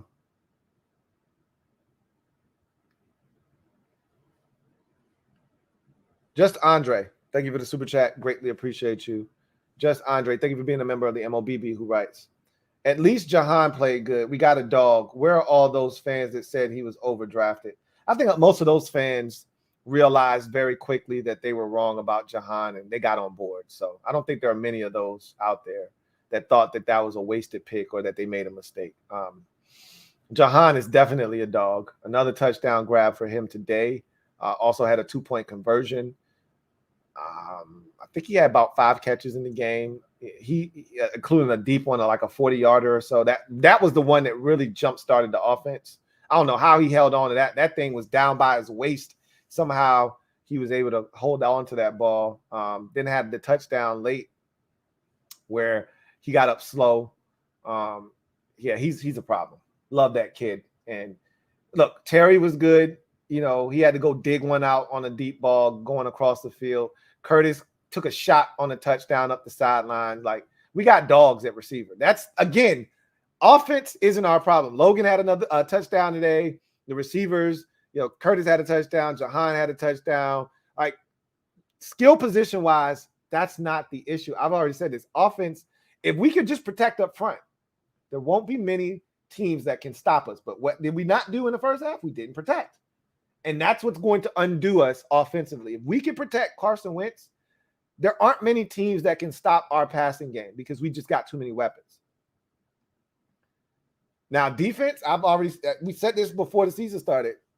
They're the wild card because we don't want to be in 35, 30, 30 shootouts. We don't want to be in 38, 35 shootouts. We're not built to win a lot of those. We can, but we don't want to be in those. That we're not comfortable in that because we still haven't scored 30 yet. We're still trying to learn how to be consistent offensively. I don't want to be in those types of situations. We need stops defensively. We need turnovers, and we're not there yet. We're not getting those consistently enough.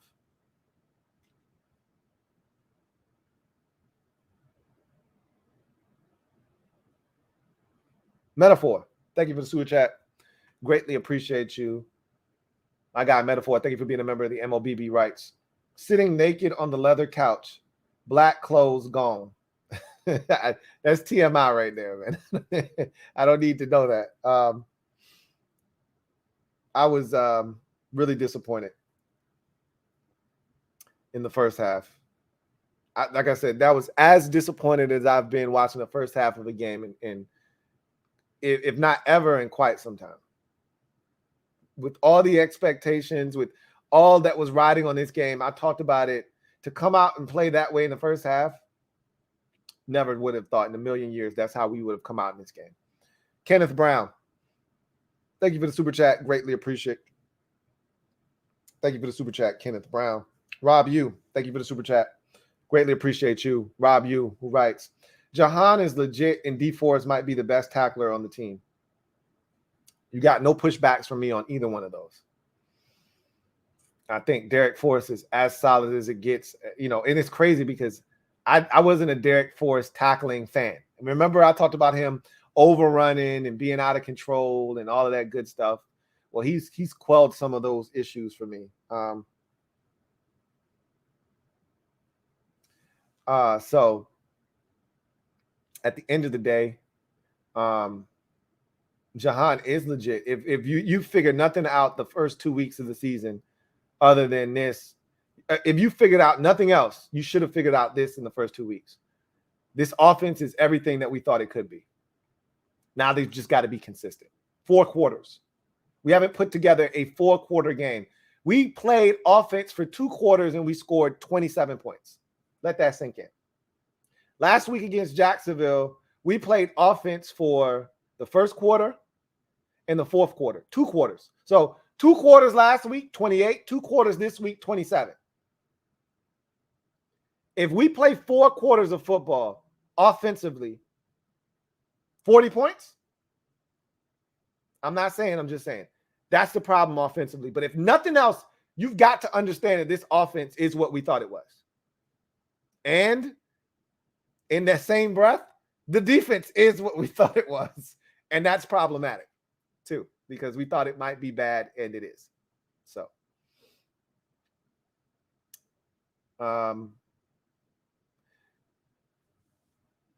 DeAndre24. Thank you for the super chat. Greatly appreciate you. DeAndre24 writes, the secondary was flame hot trash. No pressure up front. Yep. Pretty accurate. And the two are supposed to work together. You get no pressure on the quarterback. You asking your secondary to hold up. And we're not good enough to hold up. So you got to get pressure on Goff. And it was one of the few games on the schedule where we had a mobile quarterback that we knew where we could find him. And I'm just sick to my stomach that we couldn't get to Jared Goff more today. Sick to my stomach. Was really looking forward to the matchup of Jared Goff against this defense, because now you got to deal with a bunch of mobile quarterbacks. You know, obviously next week we got a mobile quarterback. Cooper Rush can move a little bit for Dallas. Ryan Tannehill can move in week 5. So you're dealing with mobile quarterbacks the next, few weeks or so. This was the opportunity to get after a guy that had 2 left feet, and he didn't bust a sweat today. Kenneth Brown, thank you for the super chat. Greatly appreciate you. Double up. Thank you for doubling up, Kenneth, who writes, we need to fire defensive coordinator and Fuller. All right. Let's see. Lance Eubank, thank you for the super chat. Greatly appreciate you. Thank you for being a member of the MOBB. Lance writes, Buddy Lou, we can't continue to neglect 17, 10, and 1. Are we a passing team or a sloth run team? Again, if it were up to me, I'd say to hell with the run game at this point. Let's just get it to the playmakers and let them work. I mean, running seems to be something we're doing just to claim that we're being balanced, but it's not actually having a positive impact on the game. So as far as I'm concerned, we're wasting downs running the football right now. We'd be better off just and again, I don't want Carson throwing it 55 times. But if that gives us the best chance to win, so be it. But again, there's a way to go about that.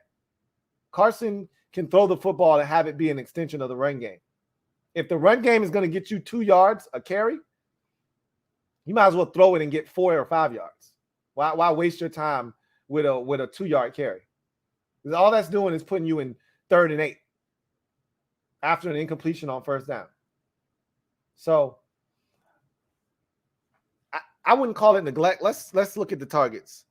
I'd like to think that those guys did their jobs today, honestly, and got the rock. So Samuel had 9 targets, 7 catches, 78 yards. McLaurin had 8 targets, 4 catches, 75 yards. Dotson had 5 targets, 4 catches, 59 yards. McKissick had 7 targets, 7 catches, 54 yards. I think he needs to play more, honestly. You want him to keep it a buck. I think McKissick needs to play more.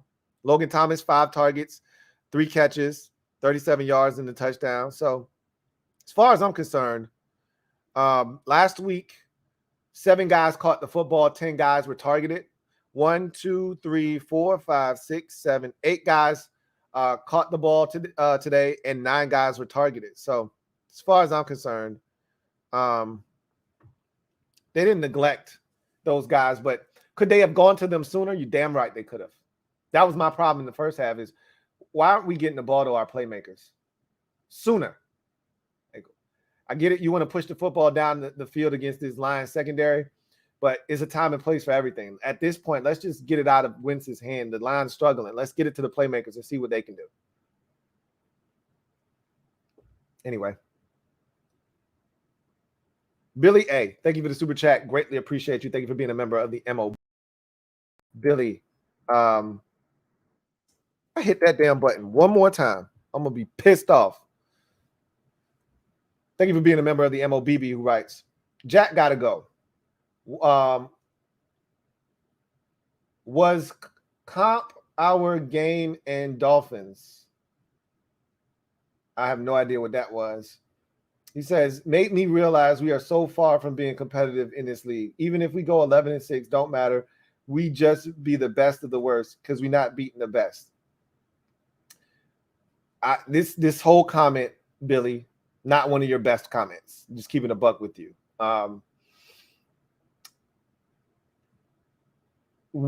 Not being competitive, we lost by 9. We weren't competitive in the first half.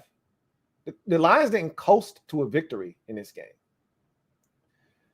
It's the Lions, so you should never be down by 22. I understand that. But at the end of the day, the defense is problematic. I wish I had more answers for you, but I don't. I can't wait to watch the film to see exactly, I can tell you right now, William Jackson III was horrible. They had David Mayo in the game too often. We overran some gaps in cutback lanes for DeAndre Swift. I mean, I can tell you some things right off of watching the game live. I don't need the film for that, but diving in a little deeper and seeing exactly what went wrong. Like what happened on the blitz? Was Jamin supposed to drop out of there? Was he supposed to run with DeAndre Swift, or was he supposed to come and somebody was supposed to rally up and make a tackle? I can't, for the life of me. If Sweat doesn't tip that ball, DeAndre Swift walks to the first down. He may not score, but he walks to the first down. Sweat tipping that ball stopped him from catching that thing cleanly and maybe walking to the end zone. There was not a commander in sight. That can't be the defensive call. It's hard for me to buy that. Either Jamin bust coverage. He thought Swift was staying in the block and blitzed, and Swift went out for a pass, or somebody else didn't do their job. There is no way he's supposed to be that wide open. Anyway, look, man, if you want to blame Jack, blame Jack. You guys knock yourself out. I'm not on that blame Jack train. There's a lot of blame to go around. Jack gets some of it, but this defense, these guys on the field, they're not good enough. Plain and simple. They're not playing well enough. This whole communication, they're not communicating. Guys are running wide ass open. Again, you blame who you want. I'm not going to try to stop you. It's frustrating. Everyone wants to scapegoat. It's easy to blame the coaches. I'm going to err on the side of blaming the players. At some point, they got to step up, make the coaches right. At some point, somebody's got to make a play and make the coaches right. All coaches can do is coach and try to put you in the best positions. They didn't always do that today. But at some point, somebody's got to make the coach right. Make a play.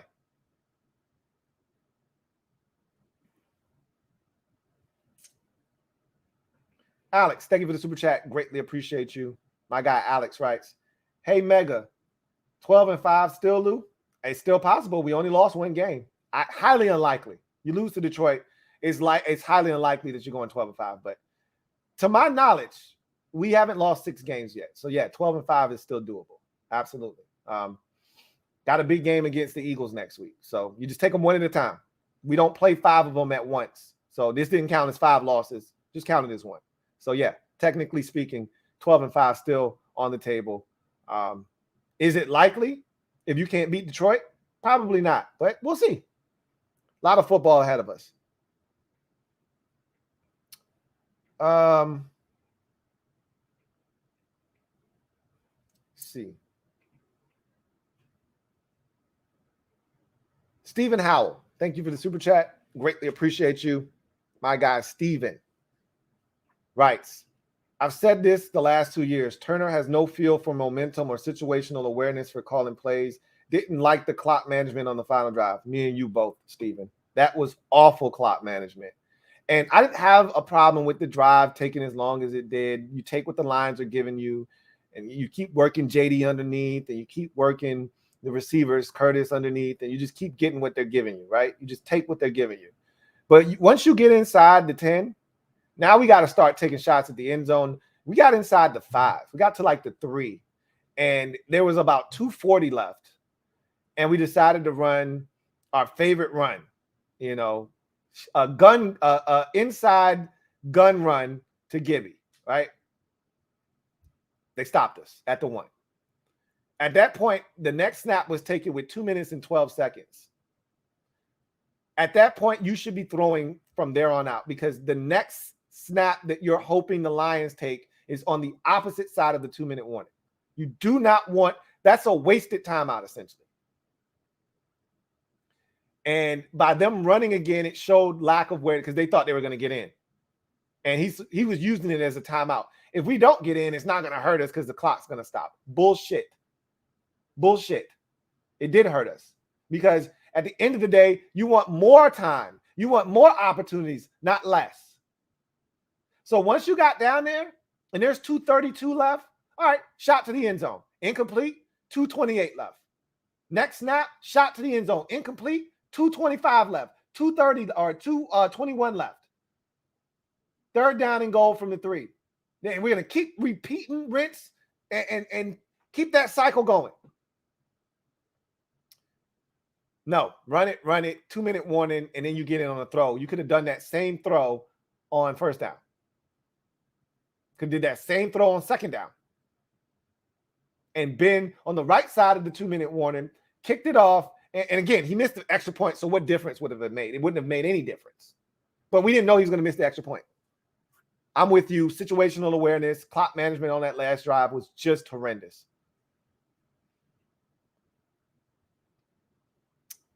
Wilfredo Elias, thank you for the super chat. Greatly appreciate you. Wilfredo writes, thank you for being a member of the MOBB. Wilfredo writes, 1 game, season is over, but man, disappointing. Well said. Couldn't have said it any better myself. That's how I feel. It's 1 game. We're 1-1, okay? Season far from over. We got 2 straight divisional games, coming up. No time to sulk, okay? Let's take care of business. At home against Philadelphia next week. You got Dallas the week after that. You got Tennessee after that. Let's 1 game at a time. Next week at home against the Philadelphia Eagles. Let's see what we can get done. Okay, season is not done. A lot of football left to be played. But yes, this is very disappointing. Very, very disappointing. I couldn't agree with you more. Fernando Aguilar, thank you for the super chat. Greatly appreciate you. Fernando writes, same old commies. What more can I say? I got nothing else to say. I got nothing else to add there. What do you want me to say? Oh, man.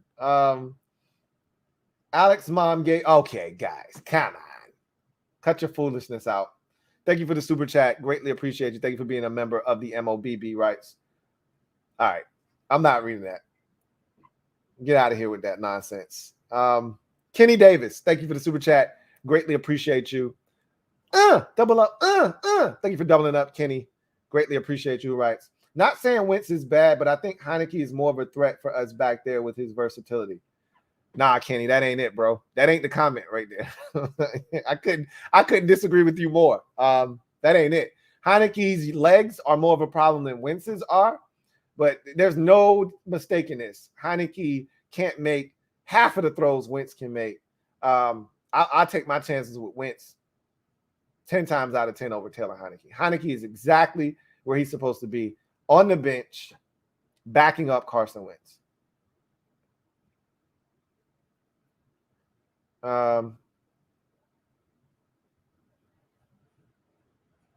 Warren Jackson, thank you for the super chat. Greatly appreciate you. Thank you for being a member of the MOBB. My guy Warren writes, fans won't come out versus Eagles after that Funk Fest. That's another thing that I talked about as a reason why you wanted to win this game. You had momentum building, and you didn't want to fumble that momentum. The Eagles are going to fill up the stadium. Win or loss on Monday, okay? Win or lose Monday night, the Eagles fans are coming to FedEx in droves. And we had a chance to block some of them by winning, going to 2-0, and really having momentum rolling into that game.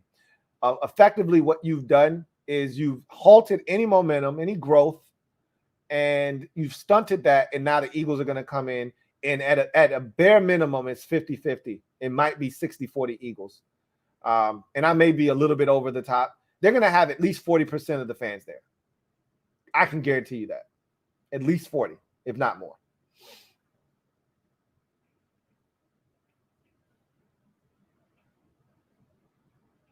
All right.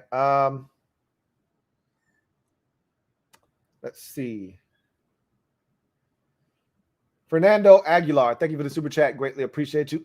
Double up. Thank you for doubling up. Fernando, who writes, I guess you guys are going to be a part of the Lions' 7 wins. I guess. No, not a guess. We are a part of their 7 wins. There's no guess. They already beat us. There's no guessing there. No guesswork necessary. If they win 7 or 8 games, we're one of those wins. That's official, okay? Not I don't guess. Yeah, they beat us. Gotta give them credit. They were outstanding today. They needed this game. We wanted this game. They took it to us. I got nothing but respect for the Lions. And I told them before the game started, I wish them nothing but the best the remainder of the season, just not on Sunday. I hope they take it to the Giants. I hope they take it to the Cowboys. And I hope they do great things this season. I'm rooting for them. I'm disappointed in us. Dejan Bell, thank you for the super chat. Greatly appreciate you. Dejan writes, all right, Lou, who you cutting? Who you firing? Nobody. That doesn't solve anything. Cutting someone, firing someone at this juncture of the season does nothing, okay? I'm all for making adjustments, tweaking things, maybe benching a guy, but cutting players, firing coaches, especially at this point, I was all in favor of them moving on. They should have done it a lot sooner when they got rid of, Mills the third, Sam Mills the third. They should have got rid of him after the season last year. But I was all in favor of that. But at this point now, you're in the season. You got who you got. You rolling with who you rolling with. Now it's just about finding a way to get it done. So I'm not firing anybody. I'm not cutting anybody. Now you just got to figure it out. Figure it out.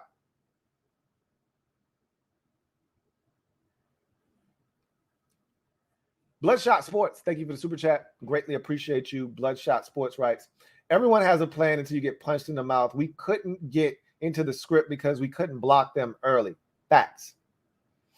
And that was my problem with Scott was, okay, you had your first 15 scripted. This is how you wanted the game to go. Clearly, it's not going that way. You can't protect up front. All right. Now you adjust. Okay. So they're beating our tackles. They're flushing us. We're running. Our routes are too long developing.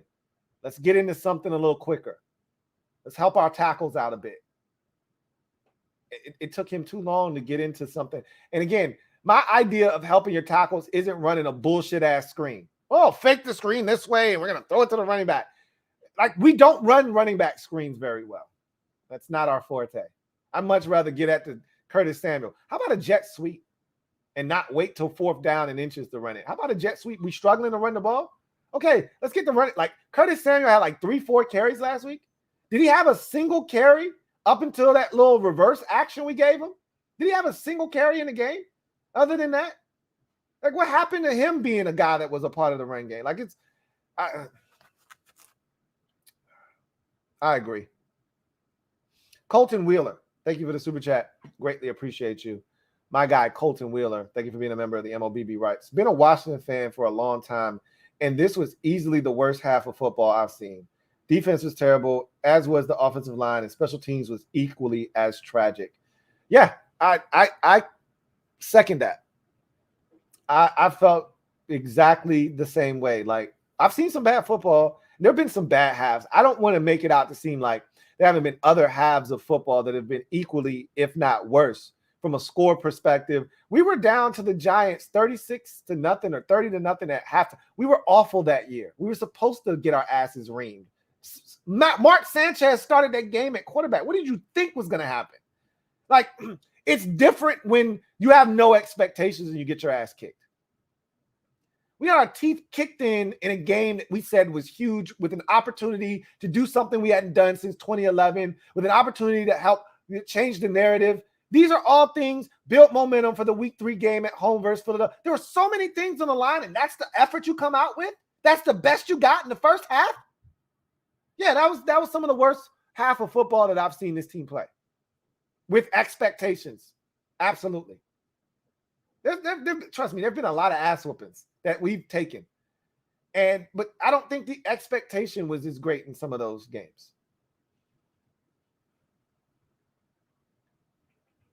Just Andre, thank you for the super chat. Greatly appreciate you. Thank you for being a member of the MOBB. Double up. Thank you for doubling up. Just Andre, who writes, besides Allen, Sweat, Payne, Forrest, and Curl, everyone else on D can kick rocks. These dudes happy with the tackle. They're not hungry. I'm tired of it. I mean, it's just what it is, man. I mean, now that to me is coaching. Some of that is coaching. Some of it is just like, some dudes just have this innate ability to go after. Like Josh Norman, when he was here, they didn't have to coach Josh Norman to go for the punch. He was looking for the punch, right? Some dudes just looking for the rock. And others, and a lot of guys don't. And we don't have any. I haven't seen a single guy looking to punch the football out on our team. And some of that is coaching.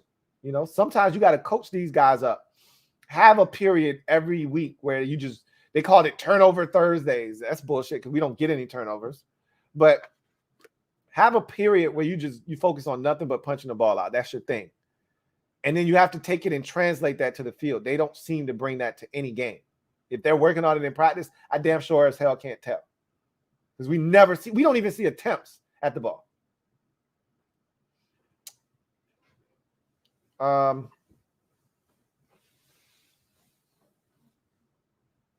Let's see.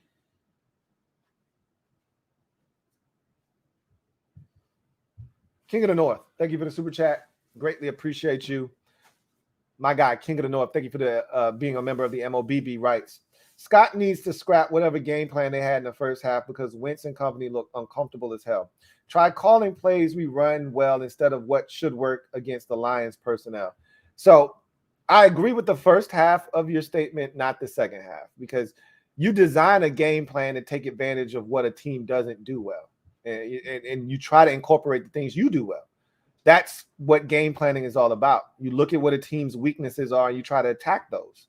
So I don't agree with not attacking the Lions' weaknesses.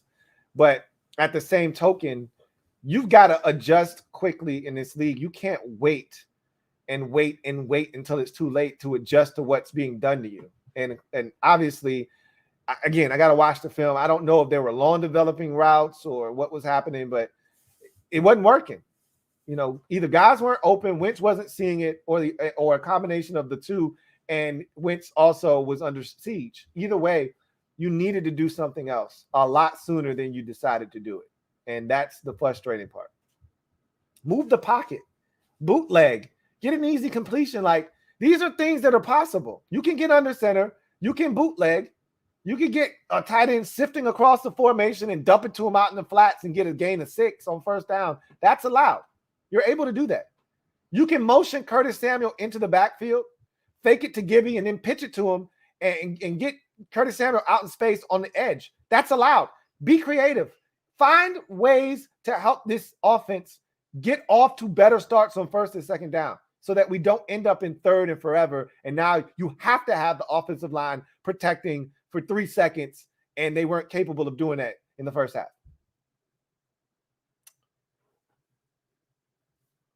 Just really frustrating.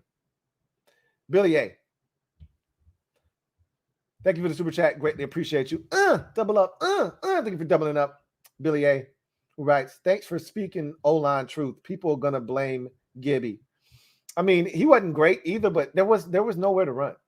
And again, the film will tell the story. Maybe there was a cutback lane. Maybe there was an opportunity and Gibby didn't take advantage of it. But I just don't think there was anywhere to run, honestly speaking. And, you know, Brian Robinson may be a little bit more decisive. He's a natural runner, right? And so he may help the rushing attack. But that still doesn't absolve Scott Turner of wrongdoing. That doesn't absolve this offensive line their role in the lack of success in the first half. You guys got to stop acting like one guy's going to change everything. Like, oh, we need Cam Curl back. We need Chase Young back. We need Brian Robinson back. That's not going to change the fact that we couldn't pass protect. That's not going to change the fact that Scott Turner took too long to adjust to what was being done to us. Maybe it will give Scott Turner more leeway as he doesn't have to adjust as much, because maybe on first down, it's a 4-yard gain on a run instead of an incomplete pass and then a run on second down and only nets you 2 and now it's 3rd and 8. Yeah, maybe that will happen and it'll take some of the pressure off of Scott Turner as a play caller. But offensive line still has to be better. Aiden Hutchinson, I started to vomit in my mouth. They were just slobbing all over Aiden Hutchinson's knob in this game. And I'm like, yeah, he was cool, but he didn't wreck shop. His first sack was literally Wentz trying to find somewhere to run, and there was nowhere to go, and so he got him at the line of scrimmage. Okay, what did he do? His second sack, Wentz ran into him as he's looping around. Great. That's a hustle sack. I got no problems with it. And then his last sack was him looping around and our guys losing their minds and acting like they've never seen a TE game up front. And he comes scot-free up the middle. Like, he didn't win a one-on-one battle and kick our ass. And they slobbing all over. And I'm sick to my stomach because we got to hear this shit because they're up 22-0. They can't talk about us. What are they going to say? We wet the bed. So we got to listen to them talk about Aiden Hutchinson like he's over here kicking our guy. Trayvon Walker kicked, Sam Cosme's ass for a sack last week. Aiden Hutchinson ain't kicked nobody ass for a sack. But we had to listen to the shit. I'm sick of that. The number 1 and number 2 overall pick got off on us in successive weeks. Fix the shit.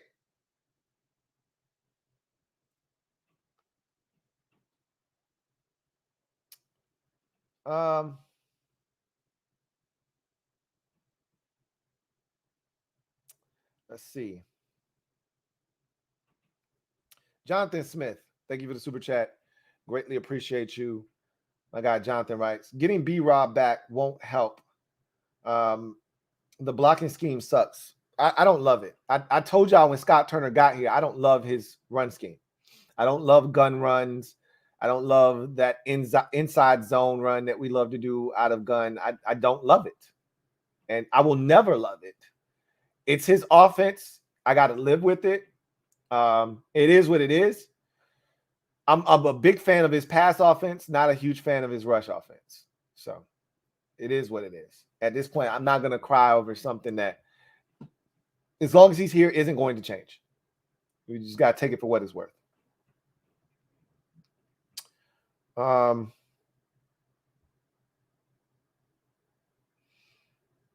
see. K Cruz, thank you for the super chat. Greatly appreciate you. K Cruz. Awful calling. I don't know what that's in reference to, but you're probably right about whatever you were talking about. Edward Washington, thank you for the super chat. Greatly appreciate you. Edward Washington. Double up. Thank you for doubling up. Edward, who writes, if Turner scripted the first 15, how did he not account for how much Lions blitzed last week?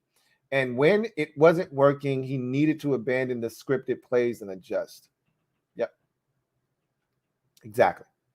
I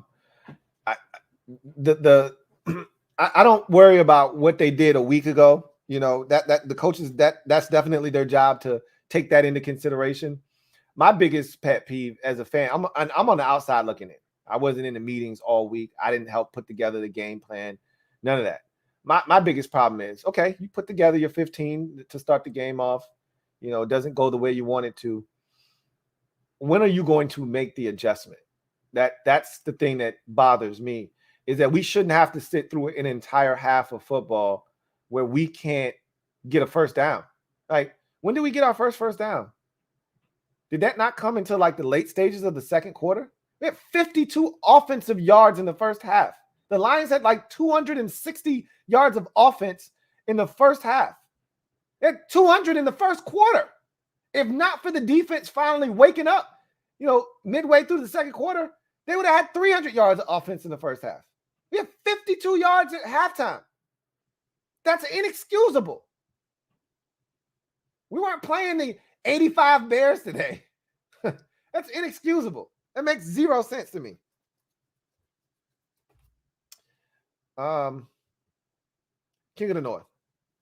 Thank you for the super chat. Greatly appreciate you. My guy, King of the North, writes, I don't like the 2-point conversion. I support playing to win, but I like going for 2 when you can take the lead. Look, that we're arguing over semantics. You don't have to love the decision, and it's debatable. And again, it's not black and white. There's plenty of gray area. You don't have to love the decision. I'm just telling you the rationale behind it. I got no problems with the decision that he made, and I would do it 10 times out of 10 because I understand why you're doing it. And the crowd that says, hey, there's a lot of game left to play, kick the extra point, you can go for 2 later on, good, knock yourself out. That there's an argument to be made for that side of the discussion as well.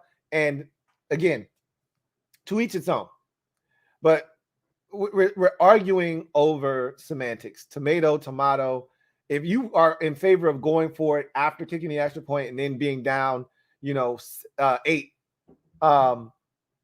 or 7, excuse me, and then going for 2 to try to win, then knock yourself out.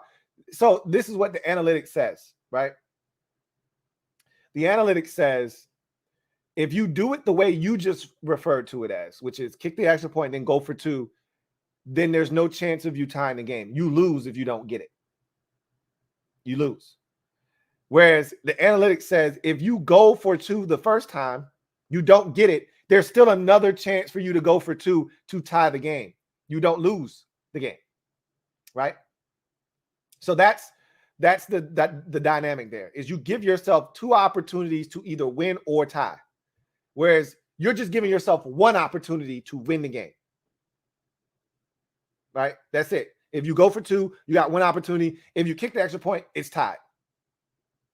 So you're giving yourself 2 opportunities to either win or tie the game. With your scenario, you just get 1. Either you're going to tie the game up or you're going to go for 2. You got to pick. So analytics says, why not get 2 bites at the apple instead of 1? That's all it is. It's a numbers game. You don't have to agree with it, but that's what analytics says. And I'm not an analytics guy. You guys know that, but I do agree with this particular stance when it comes to being down 14 and the game is starting to dwindle down and the possessions that you're going to have aren't, many left. I'm in favor of going for 2 the first time, trying to take the lead and putting yourself in a position to win with the next touchdown. Now, again, doesn't matter. Our defense never put us in a position to get the win anyway. So it wouldn't have mattered regardless. But look, if Joey Sly makes the extra point, like I said, it's not as big of a deal. You're down 8. You got a chance. You just need a stop. He missed the extra point. Now you're down 9. Now it's easy to go back and have revisionist history. Oh, you should have kicked the extra point. You would have only been down 8. Okay. To me, that's loser talk. I'm trying to go for the win. And I'm going for the win in advance of trying to score again and then have to, we could go back and forth on this, but you guys understand. If you're logically sound, you understand the analytics side of it. And I understand your side. And again, there are arguments to be made on both sides. Nobody's right or wrong, because if it would have worked, you would have said, oh my God, he's a genius. When it doesn't work, you criticize. I can tell you this. I didn't like them going for 2 the first time they scored a touchdown. Or excuse me, the first time they went for 2, when it was 22-7 and we scored the touchdown. And then we went for 2 and we got it. I didn't like that decision. I thought it was too early right there. But what that effectively did, and they were going analytics. I didn't know it at the time, but what they were doing was they were setting up the analytics of the situation, which was go for 2 there. Because the same thing applies. Going for 2 at 22-7, getting it to 22-13. The same thing applies. You're down 9. You go for 2. If you don't get it, there's still a bunch of possessions left in the football game. So if the Lions score another touchdown, kick the extra point, guess what? You're down 16. So you still need 2-point conversions anyway. That's the thought process. Is it doesn't matter because you're still going to need 2-point conversions anyway. But I didn't know that's what they were thinking. They were playing chess right there. I was playing checkers. And a lot of y'all are playing chess or checkers, and you got to start playing chess with the scoreboard. I wasn't playing, chess at that time. I was playing checkers. Like, kick the extra point. What you doing? Got a bunch of possessions left. They were like, nah, what we're going to do is we're going to get this 2-point conversion, and then we're going to get the ball again. We're going to score another touchdown. We're going to go for 2. Now, what they didn't count on was the defense giving up a touchdown and putting them in a position where now you're down 15, and now you're fighting this uphill battle, right? They thought, okay, we cut it to 7 because we were down 15, and now the defense goes out, gives us a touchdown. Now you're down 14. They didn't expect that. They thought they was going to get the ball back, have another chance to score a touchdown, and now they got a chance to take the lead with the 2-point conversion. But the defense effed all of that up. Anyway, I digress. R Champ, thank you for the super chat. Greatly appreciate you. R Champ writes, our O-line can't run block or pass protect. Our D-line can't run stop or get to the quarterback. Blame Jack and Scott for player sorry play. Can't blame Jack or Scott for player sorry play. Yeah, I mean, that's pretty much how it was today for stretches of the game. I think we can pass block. I do think we can pass block. In the second half, they were pretty good. For the most part, they were pretty good. It was just getting them into a rhythm. And yeah, it helps that Aiden Hutchinson got banged up. But like I said, he wasn't kicking Sam Cosmi's ass over there. Like, let's not make it out to be like, oh my God, he ran over Sam Cosmi or he ran a circle around Sam Cosmi. No, Trayvon Walker ran around Sam Cosmi last week. That's not what happened. I just told you what Aiden Hutchinson's 3 sacks were. None of them were immediate wins. Okay. So even him being banged up, I don't think really affected anything necessarily. The biggest issue to me was just getting into a rhythm. The Lions were too comfortable. They did whatever they wanted to send an all-out pressure. What difference it make? We ain't make them pay for it. We didn't start making them pay for all-out pressures till the second half. You want to come with an all-out pressure? All right, I'm going to hit Terry. Terry's going to spin on this defender, get up the field, first down. You want to bring an all-out pressure in the red zone? All right, I'm going to hit Antonio Gibson on the slant and get down to the 1. We started hurting them when they started bringing pressure, but early in the game, we had no answers because everything, I feel like this, in the film will tell me the story, I feel like everything was long developing, so there was no out. If they came with pressure, Wentz had no release to get the football to. As he adjusted in the second half, there were outs to these guys coming on blitzes. Oh, you want to bring pressure? All right, Antonio Gibson on the slant. Oh, you want to bring pressure? Terry on this shake route. There were answers. Anyway.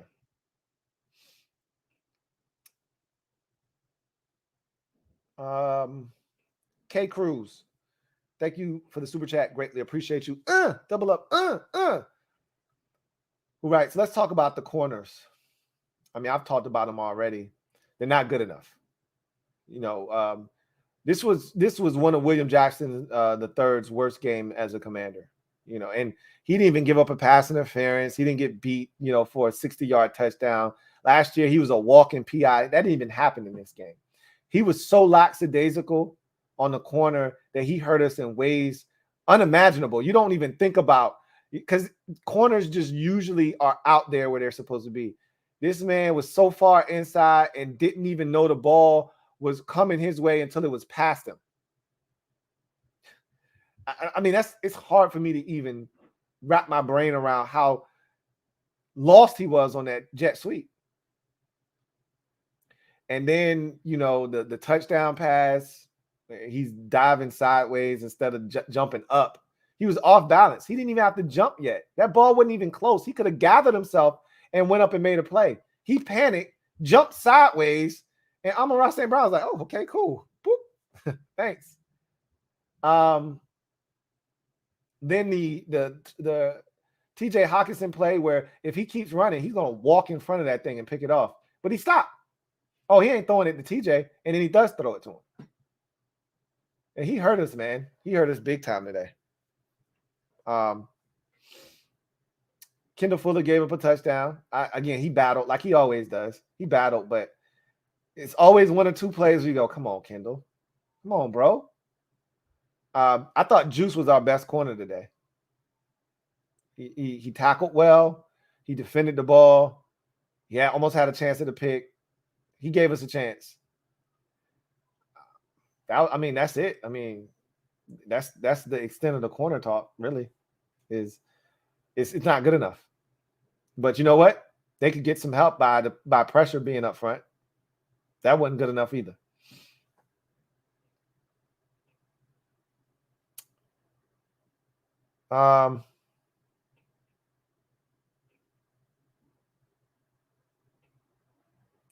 Rob U, thank you for the super chat. Greatly appreciate you. My guy Rob U writes, B-Rob is probably a better overall fit with Gibson spelling him, but it doesn't matter who's running if the line can't get any push. I mean, we saw that Brian Robinson's a better fit in terms of staying on schedule offensively. We've already made that distinction in the preseason. I think what is frustrating is that there's just no consistency up front. It's just no consistency, period. And that lack of consistency stems from the preseason, stems from training camp with these guys not getting work with one another, having these injuries. And look, they decided to move on from a guy that was here, a guy that did his job adequately in Eric Flowers. They decided to move on from him, They decided to go get a couple of Carolina guys that they were comfortable with that were going to cost them a lot less. Again, I don't know if they're the problems or not. Film will tell me the story, but I can tell you this much. Even when we didn't run it well, we protected well in the pass game. Obviously, Sheriff's gone, but Eric Flowers is gone as well, and he didn't have to be. So, well, we'll see. We'll see what happens. Logan Lodo, stand up.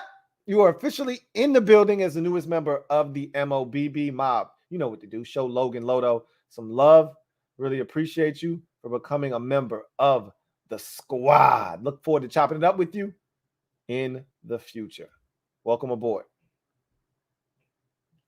B, thank you for the super chat. Greatly appreciate you. Double up.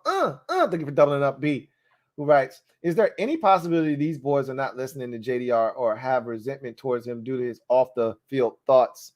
I just don't know. Now, I don't think that has anything to do with their play, because at the end of the day, this is their job, their livelihood, their well-being. If you want to play poorly to spite somebody, that could end up having you out of the league, because the rest of the league is watching this tape. And if you're not doing your job and you're not playing up to your best capabilities and you get cut by Washington, you could be out of work. So there's no way. This is one of those sports where you can't afford to spite somebody by playing poorly, because there's always somebody else willing to take your job. If you don't want to do it, this ain't basketball. In the NBA, you do whatever the hell you want. You could tank, get a coach fired. It's only 15 of y'all, And so the likelihood is they're not getting rid of you. They're going to get rid of the coach. But in the NFL, it's 53 dudes. If you can't do it, somebody else is dying to get an opportunity to do it. So you got to put the best tape you can out there so that if you don't make it here, there's another opportunity somewhere out there for you. So no, I would say that's the furthest thing from these players' mind is what Jack Del Rio feels off the field. They're just not playing well. Are they listening to him? Again, I can't say, but they're not doing it purposefully. I can tell you that much. They're just stinking because they stink. I don't think they're stinking because they want to send a message. Rob U, thank you for the super chat. Greatly appreciate you. My guy Rob U writes, the lack of depth at linebacker is going to burn us. Yeah, it is. I mean, the fact that David Mayo and John Bostic are the first two guys you're turning to when you have issues speaks volumes. So, yeah, we're in trouble, that linebacker. I was hoping that we could get by with what we had and that, Cole, and again, early in the season, Cole may turn out to have a stellar year, and, Jamin may end up being a stud by the time this thing is all said and done. But right now, it looks like they missed on a first rounder, and he may end up being a very solid contributor. But you can get a solid contributor in the third or fourth round. You know, that's not what you draft in the first round. But looks like they might have missed on that. And then Cole being the green dotter might be an oversight. That might be a little bit of them having wishful thinking, and they may need to just upgrade the position altogether. You're not going to be able to do it in one offseason, more likely than not. But it hurts when you miss on a first rounder. That's why you're in this predicament, because I think Cole is better suited to be where Jamin is, and you needed to find a guy that could do what Cole is doing. I think you hurt yourself in two different positions by moving Cole from outside backer to middle linebacker, and now neither one of those positions are any good because Cole was a damn good outside linebacker. So I think you've weakened yourself at two positions instead of strengthening the one that was the biggest issue, which was middle linebacker, and then that would give you the ability to keep Jamin outside along with Cole, and it would have gave you depth at the position. But anyway, it is what it is.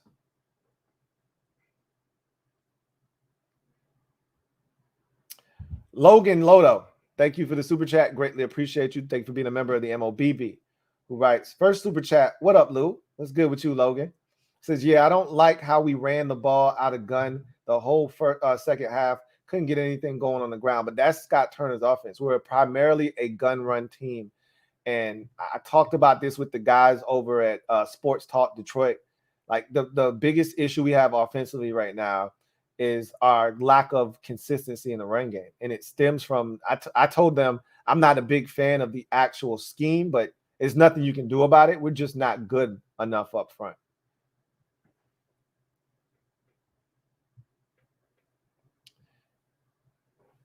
Johnson thank you for the super chat. Greatly appreciate you. My guy Johnson writes, where the hell is 90? Enough with the he's doing fine, just not showing up on the stat sheet. When the F is he going to start showing up on the stat sheet? It's a lot easier to blame Montez Sweat when the defense as a whole isn't getting it done. I thought he rushed well last week, and he just can't. He's right now, Montez Sweat is reminding me a lot of Preston Smith. Remember, Preston would always get to the quarterback, would never get him down, would never get there in enough time to get a sack, but he was always getting pressure. One year, Preston Smith led the league in pressures. But again, pressures is cool if you're affecting the passer, but if you're not, it's just the pressure. It doesn't matter. That's kind of where Montez is right now. And a lot of that, it sucks because we need him to show up. And him not getting to the quarterback is magnified when we're not getting pressure. And he almost got there another 2 or 3 times today, but almost doesn't count. Almost doesn't count. We've been told this multiple times. Almost doesn't count. So you can have a gripe with 90 if you like. I don't. You know, my biggest thing with 90 is he needs a tag team partner on the other side. That helps. And he's got to do a better job of using his length. Those are my 2 complaints with 90 right now, is do a better job of using your length. And then he's got to find a way to flatten to the quarterback. You know, can't be running up the field and running the arc, you know, and trying to turn a corner at 11 yards. Like, you ain't getting nobody at that, you know, at that distance. He's got to turn the corner sooner. Got to use his hands better. So we'll see. I'm not mad at you for being mad at 90. I can tell you that much. We need more out of him.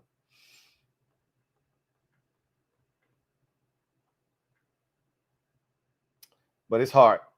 He's in a tough spot. Marcus B, thank you for the super chat. Greatly appreciate you. My guy, Marcus B, writes, we the same team. Ron sucked. He's not a winning coach.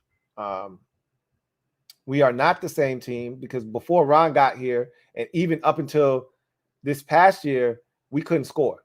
We can score now. We just got to, again, we've played offense for 2 quarters in each of the first 2 games and scored 28 and 27 respectively. Defensively, we suck. Period. End of discussion. There's really not much to say about that. We suck on defense. Oh, no, we suck again on defense. But offensively, we're different. Is it going to amount to wins? I don't know. Right now, I can't say. But defensively, they're not good enough. So we're going to have to score. And if we can't do that consistently, we're going to find ourselves in predicaments like the one we find ourselves in today.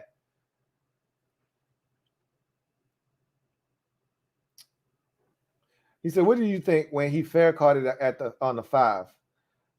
Thank you for the super chat, Kenny Davis. Greatly appreciate you. My guy Kenny writes, what did you think when he fair carded at the 5? If there were, I don't recall him doing that, but when there are Lion defenders around, if you fear that they're going to be able to down it at the 2 or 1 or 2, then you catch it. But generally, the old rule, and it probably doesn't exist anymore. The old rule was you put your heels on the 10-yard line. If it goes over your head, you let it go, and whatever happens, you live with the results. I don't think guys do that anymore. Guys are catching it inside the 10 all the time, so it is what it is.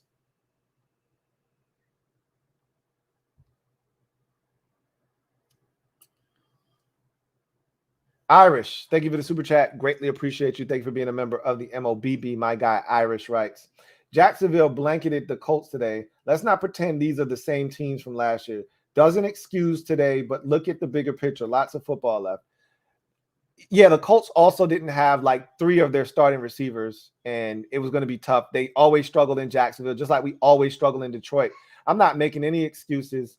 It's good to see Jacksonville go out and kick ass. It makes the win last week feel better, but that doesn't help me wrap my brain around what Detroit did to us today. What Jacksonville did is independent of what we did today. Now, if you want to go big picture and you want to put it all together, sure. That makes you feel a little bit better about what you were able to do to Jacksonville last week, but it doesn't change the fact that the Lions were up 22-0, and we couldn't stop their offense when we needed to stop, and they scored 36 points. They damn near hung a 40 burger on our heads. So that's a problem for me. That is independent of what Jacksonville did today. If you want to go big picture, sure, absolutely. Jacksonville blanking the Colts makes us look better. But at the end of the day, we have a chance to make ourselves look better by playing better, and we didn't today. So that's the biggest problem for me. Rolando Cedeno, thank you for the super chat. Greatly appreciate you. Rolando writes, that failed 2-point conversion gave all the momentum back to the Lions. I disagree with that. My guy Derek B said that in the MOBB. I disagree with that. The failed 2-point conversion, I don't think had any bearing on how the defense came out and played. Because guess what? You want to know when the momentum was wrestled back to the Lions? The second we allowed a 58-yard jet sweep after scoring 15 unanswered points. That's when the momentum went back to the Lions. You do realize after that possession, we never got to stop the remainder of the game. It was 22-15, and we had 3 opportunities to get the football back to our offense with a chance to tie the game or take the lead. And each time the Lions scored, and on the final possession, the Lions didn't need to score because they were up 9. And so we got to stop them, but it was inconsequential at that point. But when it was 22-15, Lions scored a touchdown. When it was 29-21, the Lions scored a touchdown. So we never had the football with an opportunity to take the lead or at least tie the game because the defense never gave us that chance. And when that happened, when that shift happened, was when they gave up the 58-yard jet sweep. They were dead in the water offensively at that point. They had 4 straight 3-and-outs after that, up until that point. That's when the momentum was wrestled back. And we never got it quite back after that. G-Style, thank you for the super chat. Greatly appreciate you. My guy G-Style writes, great show, Lou. Thank you for being a member of the MOBB, first and foremost, G-Style, who writes, great show, Lou. Great rant. Linebackers still not filling proper run gaps. Special teams was atrocious. Corners and O-line not much better. Very disappointing outing. Yeah, it was. Everything you just said. Just really frustrating. Really, really frustrating.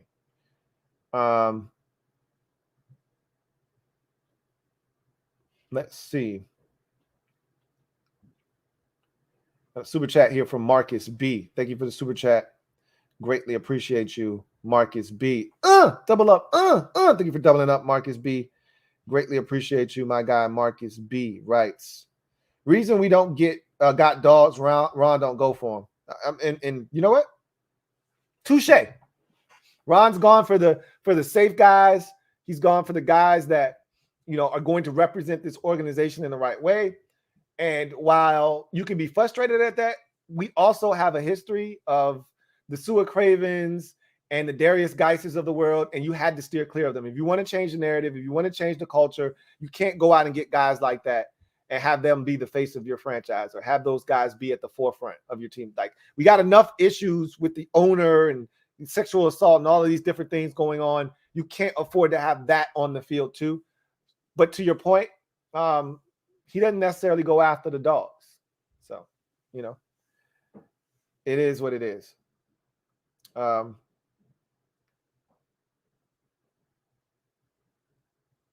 TJ, thank you for the super chat. Greatly appreciate you. My guy TJ writes, D like Flavor Flav, can't do nothing for you, man. You know, right? It's so frustrating when they had ample opportunities to rise up and give us a chance. 22-15. All right, one more stop, defense. You're doing good. You're doing good, defense. One more stop. Nope. All right, offense says, all right, D, it's cool. We got you. We're going to pick you up. Touchdown, failed 2-point conversion, 29-21. All right, D, come on. Need to stop. Come on, D. And then at least you could say, all right, D, they drove in the field goal range. Hold them to a field goal. No, you let DeAndre Swift cut back on 3rd and 12 twice and score a touchdown. Like, that's the stuff where I just go, you can't win. Because if they settle for a field goal, it's 32-21.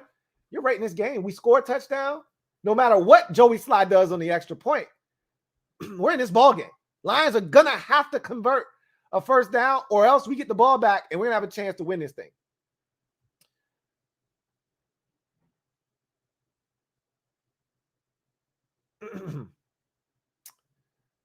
Anyway.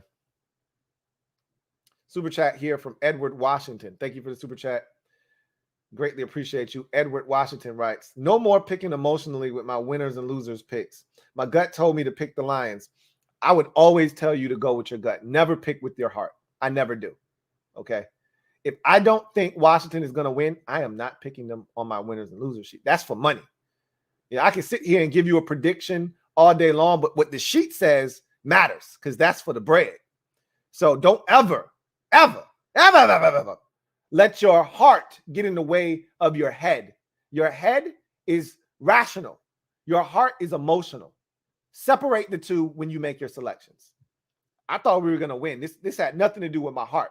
I fully expected to win this game. I got a hard decision to make next week. It'll be based off of what I see from Philadelphia. If they go out and they kick Minnesota's ass, I don't like our chances. I don't like our chances at all. If they go out, they struggle with Minnesota and win, or they struggle and lose, okay, yeah, we back in this thing. But if they go out there and they kick Minnesota's ass, we could be in some trouble next week. Okay. Tony P56, thank you for the super chat. Greatly appreciate you. Double up. Thank you for doubling up, Tony P56, who writes, maybe we needed this to reflect on for the rest of the season. Losing is never a good thing. Sometimes it can refocus you, but I look at that refocusing usually for dominant teams. Like you're 13-0 and you're coasting and, you know, your players start to let their guard down. Maybe you need an L to refocus you, to show you that, hey, at any moment, this shit could be snatched from you. We're not that team. Losing doesn't help us at all to refocus and none of that shit. We're not good enough to, you know, have to refocus. We always should be laser light in our focus. We're not good enough to lose focus, to not have focus, to not be sharp. So I want to get on board with that. If you're trying to look at it glass half full, glass half empty on that one for me. Can't do it. Trey Fryer, thank you for the super chat. Greatly appreciate you. Trey Fryer writes, William Jackson got to go. Soft as hell. He don't want to play.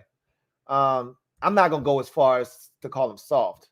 I just know he's got to be better. He was super lackadaisical today. I mean, you know, when you listen to him talk, he's kind of laid back, kind of got like an aloof personality.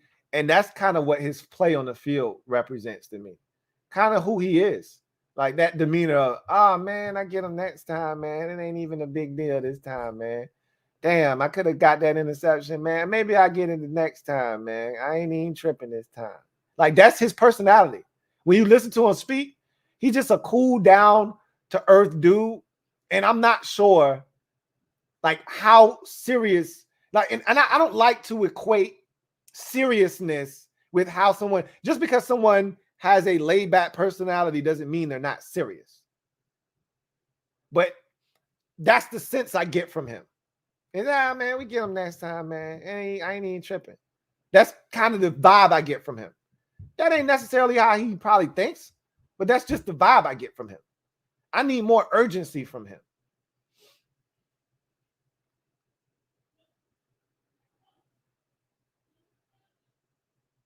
Edward Washington, thank you for the super chat. Greatly appreciate you, my guy Edward. Writes, as former linebackers, Ron and JD should be embarrassed with our linebacker situation. Agreed. Wholeheartedly. Agreed. Booker, thank you for the super chat. Greatly appreciate you. Booker, double up, writes, if not coaching, what explains such bad errors? Our defense isn't lacking talent, and a good amount of these guys are vets. So what's going on here? It's a combination of the two. Let's not act like this defense is super talented. Like, don't confuse yourself with the talent that we have and, the coaching that is being, given here. The coaching is to blame for a lot of what's happening, but so are the players on the field. There's only so much you can do as a coach. If you've ever played sports, there's only so much your coach can tell you to do. At the end of the day, you got to go out and you got to execute as a player, and you got to make your coach right. And they're not doing that. They're not making their coach right. And it makes them look bad. But at the same time, at some point, you got to start taking the responsibility as players. And as fans, we got to start holding these players accountable. Too often, we like to go the coach route. Got to be the coach's fault. We got too much talent. Says who? Says who? We got talent on offense.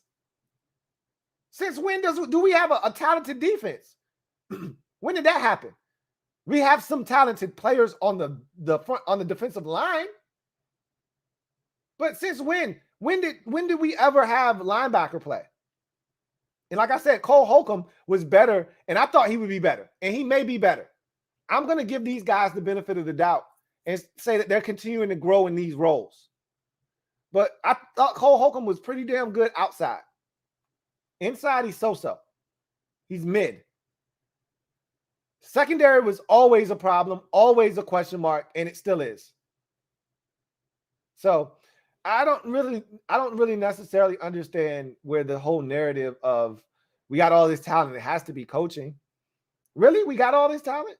I'm not sure that that's the case. I'm not sure that that's the case. Anyway, we'll see. Again, if you want to, this is my thing. If you want to blame Ron for something, blame him for the personnel. That's where I think the game plan and some of the things they're asking these players to do, they're not far-fetched. They're not asking these guys to jump over a mountain. Okay. I think they're asking these guys to go out and execute simple stuff, and they're effing it up. But if you want to blame Ron somewhere and his guys, blame them for not bringing back Landon Collins. Blame them for getting rid of Eric Flowers and not bringing him back. Blame them for not bringing back Ronald Darby and instead swapping him out for William Jackson III. You want to blame them? Blame them for the personnel, for drafting Jamin Davis, for the linebacker position being as grotesque as it is, for the lack of cornerback depth. You want to blame Ron for something? Blame him for the personnel. But I don't necessarily know if you could just put all the blame and all the onus on them from a coaching standpoint. I blame Ron and his company for more of the personnel than I do what we see on the field in terms of guys not making plays defensively. I think they're putting these guys in some positions Sometimes, not all the time. And again, I can't wait to watch the film. I might be wrong, and this might be 10,000% on coaching. and I'll come back and tell you if I'm wrong. You guys know that. So if you're on Patreon, we're gonna dive into it this week for sure.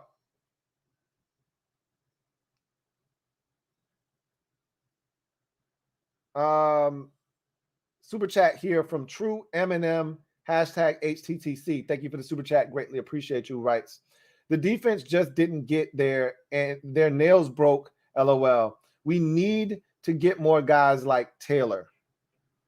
Taylor Heineke? Are you referencing Taylor Heineke?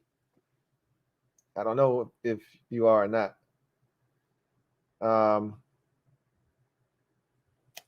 Metaphor. Thank you for the super chat. Greatly appreciate you, my guy, Metaphor. Double up. Thank you for doubling up. Who writes, being I couldn't get a good stream to last, I'm just going to rewatch the second half on replay and pretend it's the full game starting at 0-0 this week. I was disappointed in Sunday Ticket. It failed on me. I got to watch all these games pretty much in its entirety. You know, normally when we're having a stinker of a game, my distraction is watching the other games. The only other game that I had in front of me today, because DirecTV Sunday Ticket was effing up, was the Ravens game, and it wasn't close early. I turned it off, and it was a 7-point game, and it looks like the Dolphins came back and won, so I got something to watch there. But not having the other 4 games on, the Giants game and the Jags game and the Buccaneers game and all the other games in the Patriots game, all these games that I was watching, it sucked. Having to just watch our game and watch us struggle and not having any recourse. Anthony P. Thank you for the super chat. Greatly appreciate you. My guy Anthony writes, the analytics say we suck at 2-point conversions. Well, we converted them. We've already converted 2 this year. Converted 1 against Jacksonville last week. Converted our first one this week. We're 2 of 3 on 2-point conversions this year. So technically speaking, the analytics don't say we suck this year on 2-point conversions. Last year we sucked. This year we don't suck. We're 66% right now. So 67 if you want to round up. King of the North. Thank you for the super chat. Greatly appreciate you, my guy, King of the North. Writes, when you asked for what we think our biggest regret will be, I said not having a true middle linebacker. That way Cole can play in Jamin Davis's spot. If that was your biggest regret, then you might be spot on. Because I think you weakened 2 positions by moving Cole from outside to inside. And we already didn't have anything. So technically, I don't know if you weakened the middle linebacker, but you didn't strengthen it either. So it's just problematic across the board, and that's frustrating. Calvin Krim, thank you for the super chat. Greatly appreciate you, my guy, Calvin Krim. Thank you for being a member of the MOBB Rights.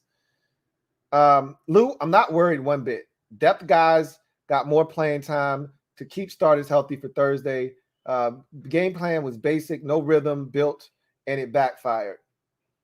I wish I were as, glass half full as you are, but I didn't see it that way. But we'll see. Calvin Krim, you may be right. Frank Brown, thank you for the super chat. Greatly appreciate you. Frank writes, what's up, Lou? Man, I'm mad we couldn't do nothing in the first half, but when we got going offensively, D couldn't stop nothing. He said, it's just always something. Damn. LOL. Season not over. #take command. It's not. And that's the thing that you have to remind yourself. It's just disappointing. One of the super chatters earlier, I thought he put it succinctly. He said, look, season's not done, but I'm disappointed. We're 1-1. Sucks. Yeah, it is. You wanted a sign. Like, you just wanted a sign that this was going to be different. It still may be different, but it doesn't look like it right now. Right? We can't, it's not apparent. It's not in our face. We wanted a sign that it was going to be different this year. This was a chance to, hey, this shit is going to be different this year. We wanted to feel that way. You don't feel that way leaving this game. It still may be different this year. It just doesn't feel that way right now.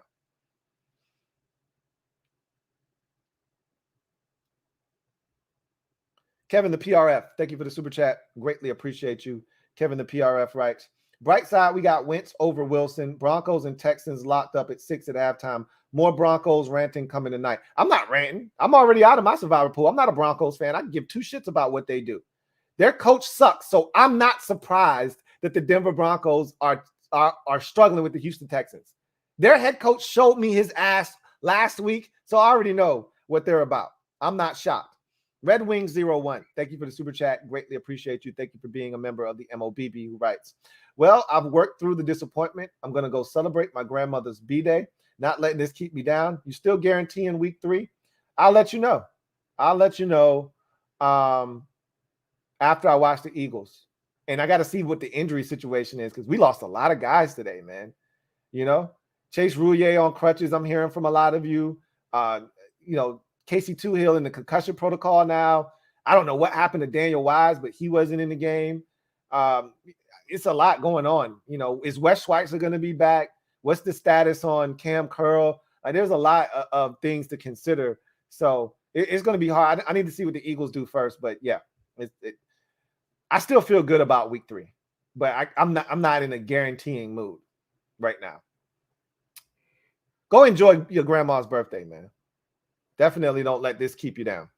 Billy A, thank you for the super chat. Greatly appreciate you. My guy Billy A writes, get Philly-ish out of your head. L already in the oven. And that may be the case. It may be the case, but we'll see. The Eagles got a chance to go to 2-0. So we'll see if they do that or not.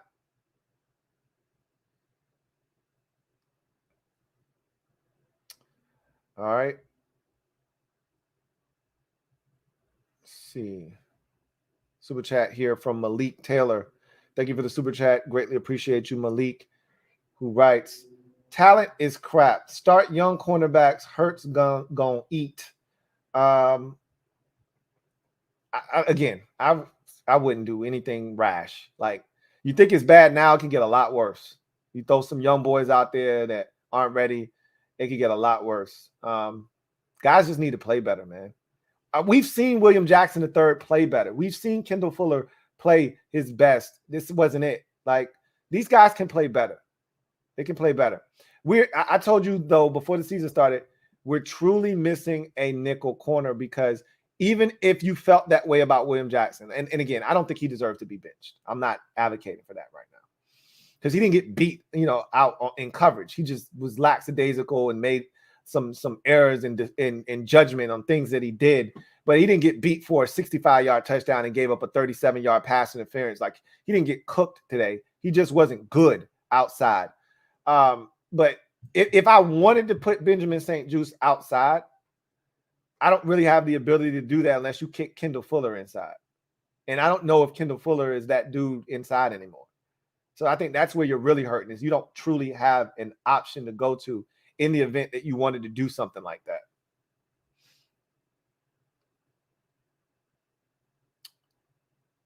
RVA Monarch, thank you for, hey, stand up, RVA Monarch.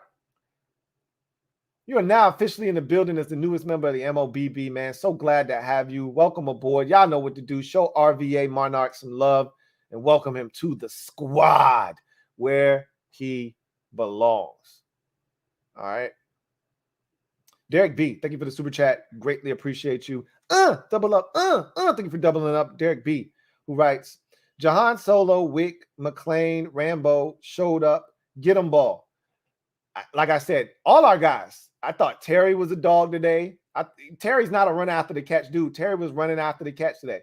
I thought Jahan continued to show why we spent the first round pick on him. And I thought Curtis continues to show what we were looking for when we signed him to that deal last offseason. Our receivers are what we thought they were going to be. They're legit, okay? Our skill guys are legit. They can't play defense too, though. They can't play defense too. The great Watubi, thank you for the super chat. Greatly appreciate you. Thank you for being a member of the MOBB, who writes, 2 words for this game for us: pathetic effort, especially early.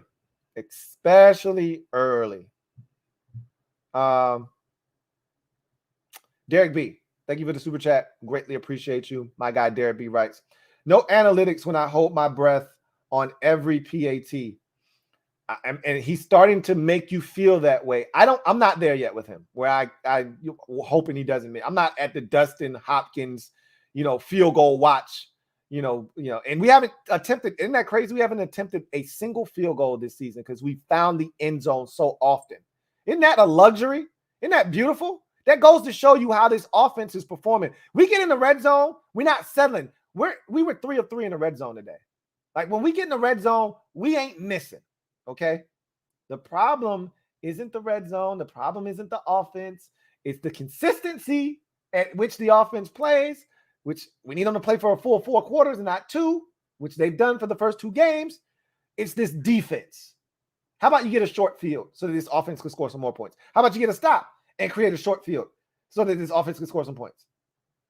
How about you do something other than allowing the opposition to drive the length of the field and score, or drive half of the field, punt, and set us up with terrible field position and flip the field position?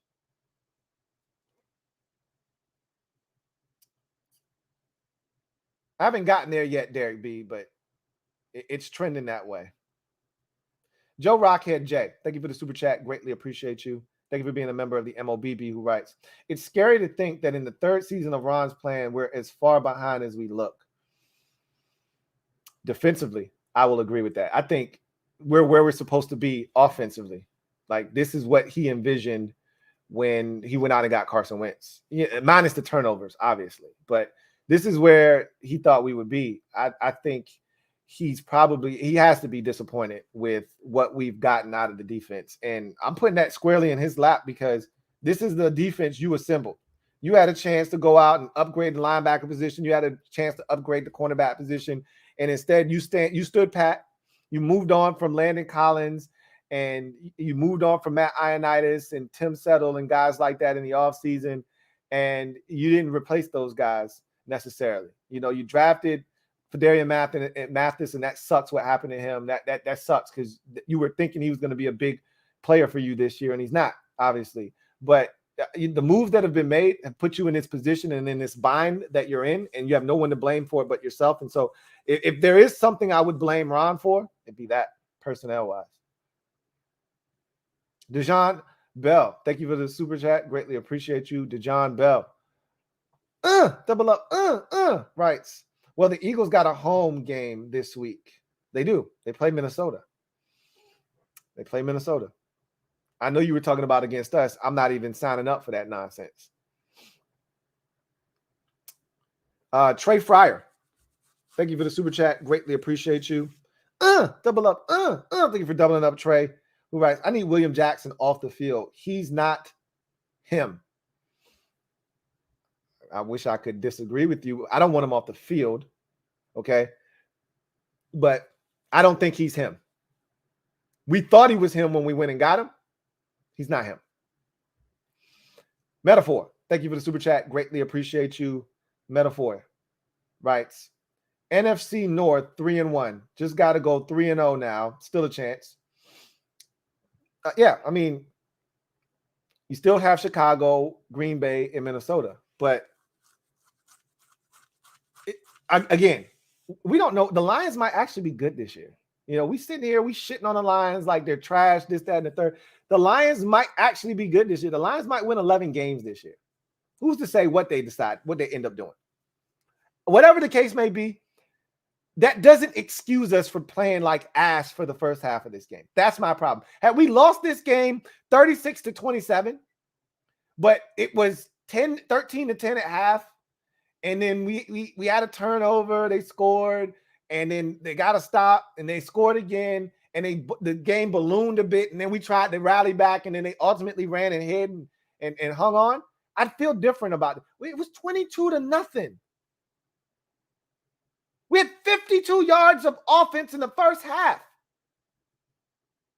Whether the Lions are good or not, that's inexcusable. But you're right. To your point, we could beat Green Bay. I expect to beat Green Bay. I know that sounds crazy. I said that before the season. I'm not backing off of anything I said before the season. I guarantee to win in week 3 against the Eagles. I think we're going to win that game, but I want to see what the Eagles do. I want to see what some of these injuries are, but family business. We still got a chance to beat the Eagles, right? 12-5 is still doable. I still like our chances this season. One loss isn't going to deter me, but we got to be better. If I'm gonna tell you this right now, here's my biggest takeaway. This offense is what I thought it was going to be, and they're capable of carrying us if they can just be more consistent. And I told you at the start of the season, the offense wasn't going to be consistent. There were going to be these lulls. They were going to have these struggles. Scott Turner still trying to figure out Carson Wentz. Carson Wentz still trying to figure out all the weapons that he has and how to get them to football. The offensive line is still trying to gel and mesh together. We got another injury on the offensive line. So now that's going to throw a monkey wrench in that. There's a lot of moving parts. But what is apparent is that when they're in sync and they're on the same page, they're hard to stop. And if we can put that together for 4 quarters, not 1, not 2, not 3, but 4 quarters, I like our chances, even if our defense is throwing up all over itself and regurgitating all over itself on the sidelines and on the field. We still got a shot with this offense. We haven't kicked a field goal all season long. Let that sink in. We scored 8 touchdowns, 4 in each game. Okay? We haven't missed in the red zone for the most part. We've been outstanding. We were 2 of 2 in the red zone last week. We were 3 of 3 this week. The offense is who we thought they were. Now we just need them to be that for 4 quarters instead of 2.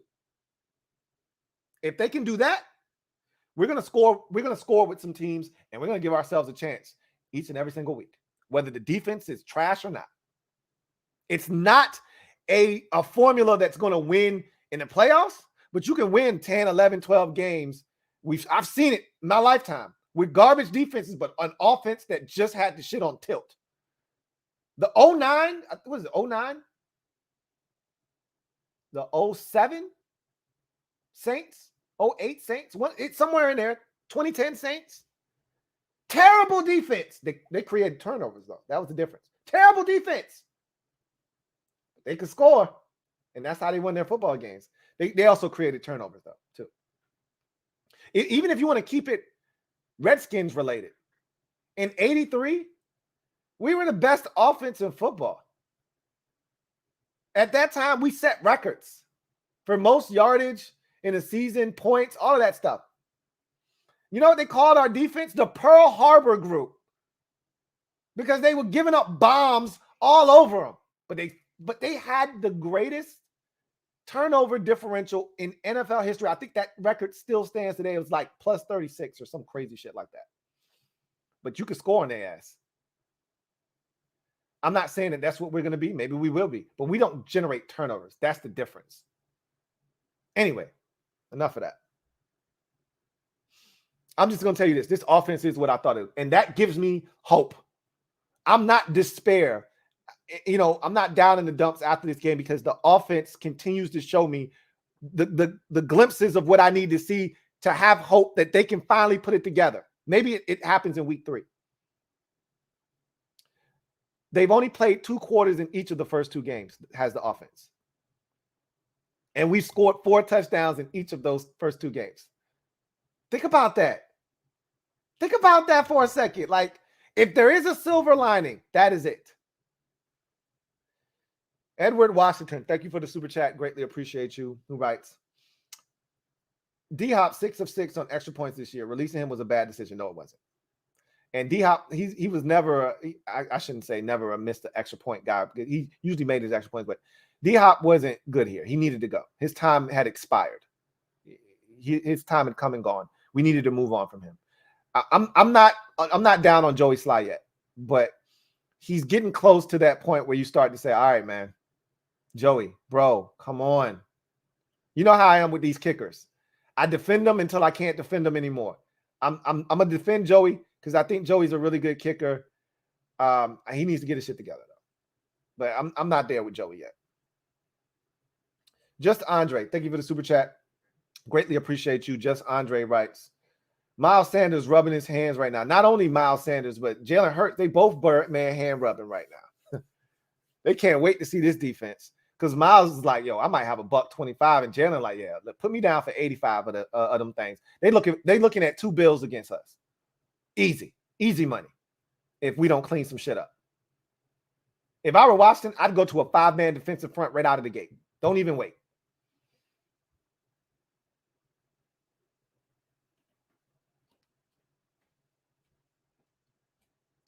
Trevor Patch, thank you for the super chat. Greatly appreciate you.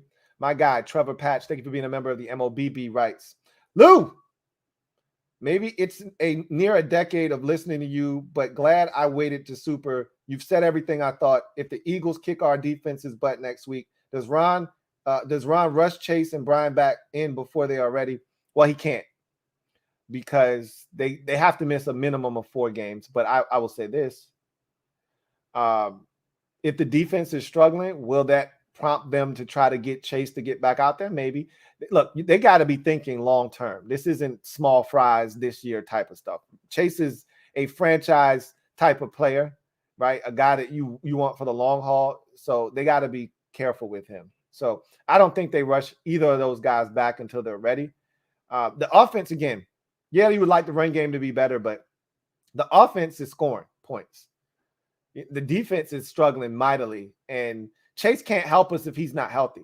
So rushing him back doesn't make the defense any better if he's not 100%. You want him to go out there with no limitations, balls to the wall, and let him play his game. And if he can't do that, then you might as well keep him on the sideline. So I don't think rushing either of those guys back is going to help, and I don't think they're going to do that.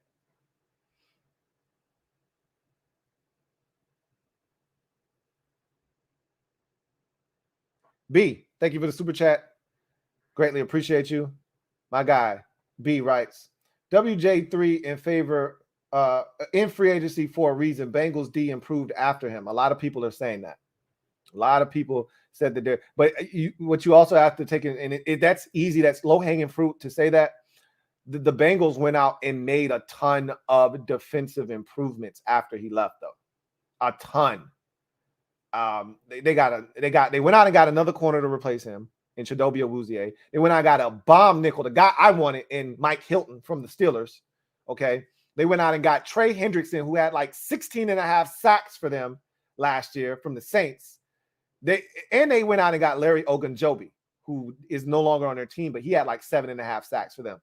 You know, they went out and made a bunch of defensive, and they drafted Logan Wilson at linebacker a couple of years ago, and he started to come into his own. Like they did a lot of things to shore up that defense. So it wasn't just he left and now they got better. You know, it was a lot of things that they did.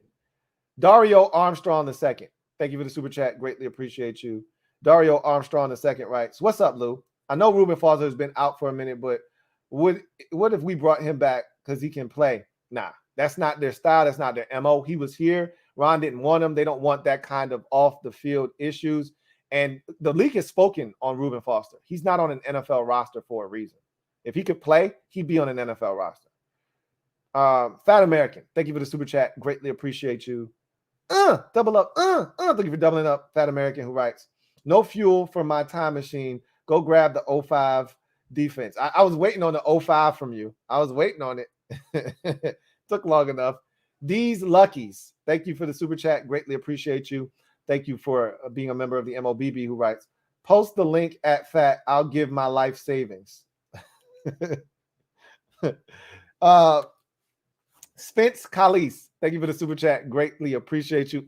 Double up. Thank you for doubling up. Spence writes, why can't Terry do Tyreek? But love you, buddy. Well, he's not the same guy. Tyreek is a different animal. Tyreek Hill, if you're referring to him, he's a different animal. They're not in the same category. They're not the same dude. Johnson, thank you for the super chat. Greatly appreciate you. Double up. My guy Johnson writes, you still guaranteeing that week 3 dub? I mean, I already said it. I'm not walking it back. So yeah, I mean, that's like the 5th time I've been asked today. Yeah, I'm guaranteeing it. Yeah, it's family business. Everything that you saw today, throw that shit out the window, because the Eagles aren't the Detroit Lions. They're the Eagles, and we know them, and they're family. And so yeah, I'm guaranteeing a victory next week. It's the Carson Wentz revenge tour. Shit ain't changed, and the Eagles are next up on the list. That's the next stop at a city near you. And so we going to get in the dub next week. Yeah, I'm not backing down from that shit. I'm not bitching up, man. That's what y'all want me to do. Y'all want me to bitch up after one loss. I ain't gonna do it. This offense is too good. That's the only thing I can hang my hat on. I'm gonna hang my hat on that shit. Carson Wentz has 7 touchdown passes in 2 weeks. I'm not running. We're 5 of 5 in the red zone. I ain't running. F that. If the offense plays 4 quarters of offense, we're gonna be lethal. Yeah, we win it next week. There, I said it again. Johnson, thank you for the super chat. Greatly appreciate you. My guy Johnson writes, is Terry wide receiver 3 now? That's what it feels like. No, I don't think he's number 3. I mean, you could say that other guys are getting opportunities, this, that, and the third, but it's going to be different guys every week. At the end of the day, Terry's fine. I don't have a problem with Terry having 5 targets, 4 catches today. He was impactful, was Terry. James Corcoran, thank you for the super chat. Greatly appreciate you. My guy James writes, are there any free agents who could help on the defensive side of the ball? From what I saw today, there has to be a corner or a linebacker somewhere, right? Nah, James, not this time of the year, man. It's whatever. At this point, you got what you got. You got to make do with what you have, and you're not going to find a difference maker out on the street right now. It's just not going to happen. Key himself, thank you for the super chat. Greatly appreciate you. Key himself writes, Ron tried to double up on that 2-point conversion. He tried, but it didn't get done. So, all right, that is it on the super chats front. That's going to do it for me, your man Louie T. I'll be back later on tonight at the conclusion of Packers and the Bears. Tomorrow, I will have more to say about this game. We'll go over the keys to victory and what we did or didn't do. And I'll listen to what everybody had to say. We'll find out a little bit more about some of these injuries. A lot to digest from the loss. But one thing's for sure, this offense is legit. I do know that much. Key himself, thank you for the super chat. Greatly appreciate you. Double up. He says, Aiden is Charles Leno Sr.'s shake my head. 3 sacks. Nah, I mean, if you watch the game, then you know better than that. But in any event, that's going to do it for me, your man Louie T, here on the Command Post Game Show live. I look forward to chopping it up with you guys during the course of the week. Again, lot to digest, but guess what? Feeling really good about this offense, if nothing else. But got another super chat here from D's Luckies. Thank you for the super chat. Greatly appreciate you. Double up. Who writes, no, it's not, Lou. Guess what? Ain't no guess whats. I'll see y'all later on. Y'all be easy. God bless and good night. We only lost 1 game, guys. Good night.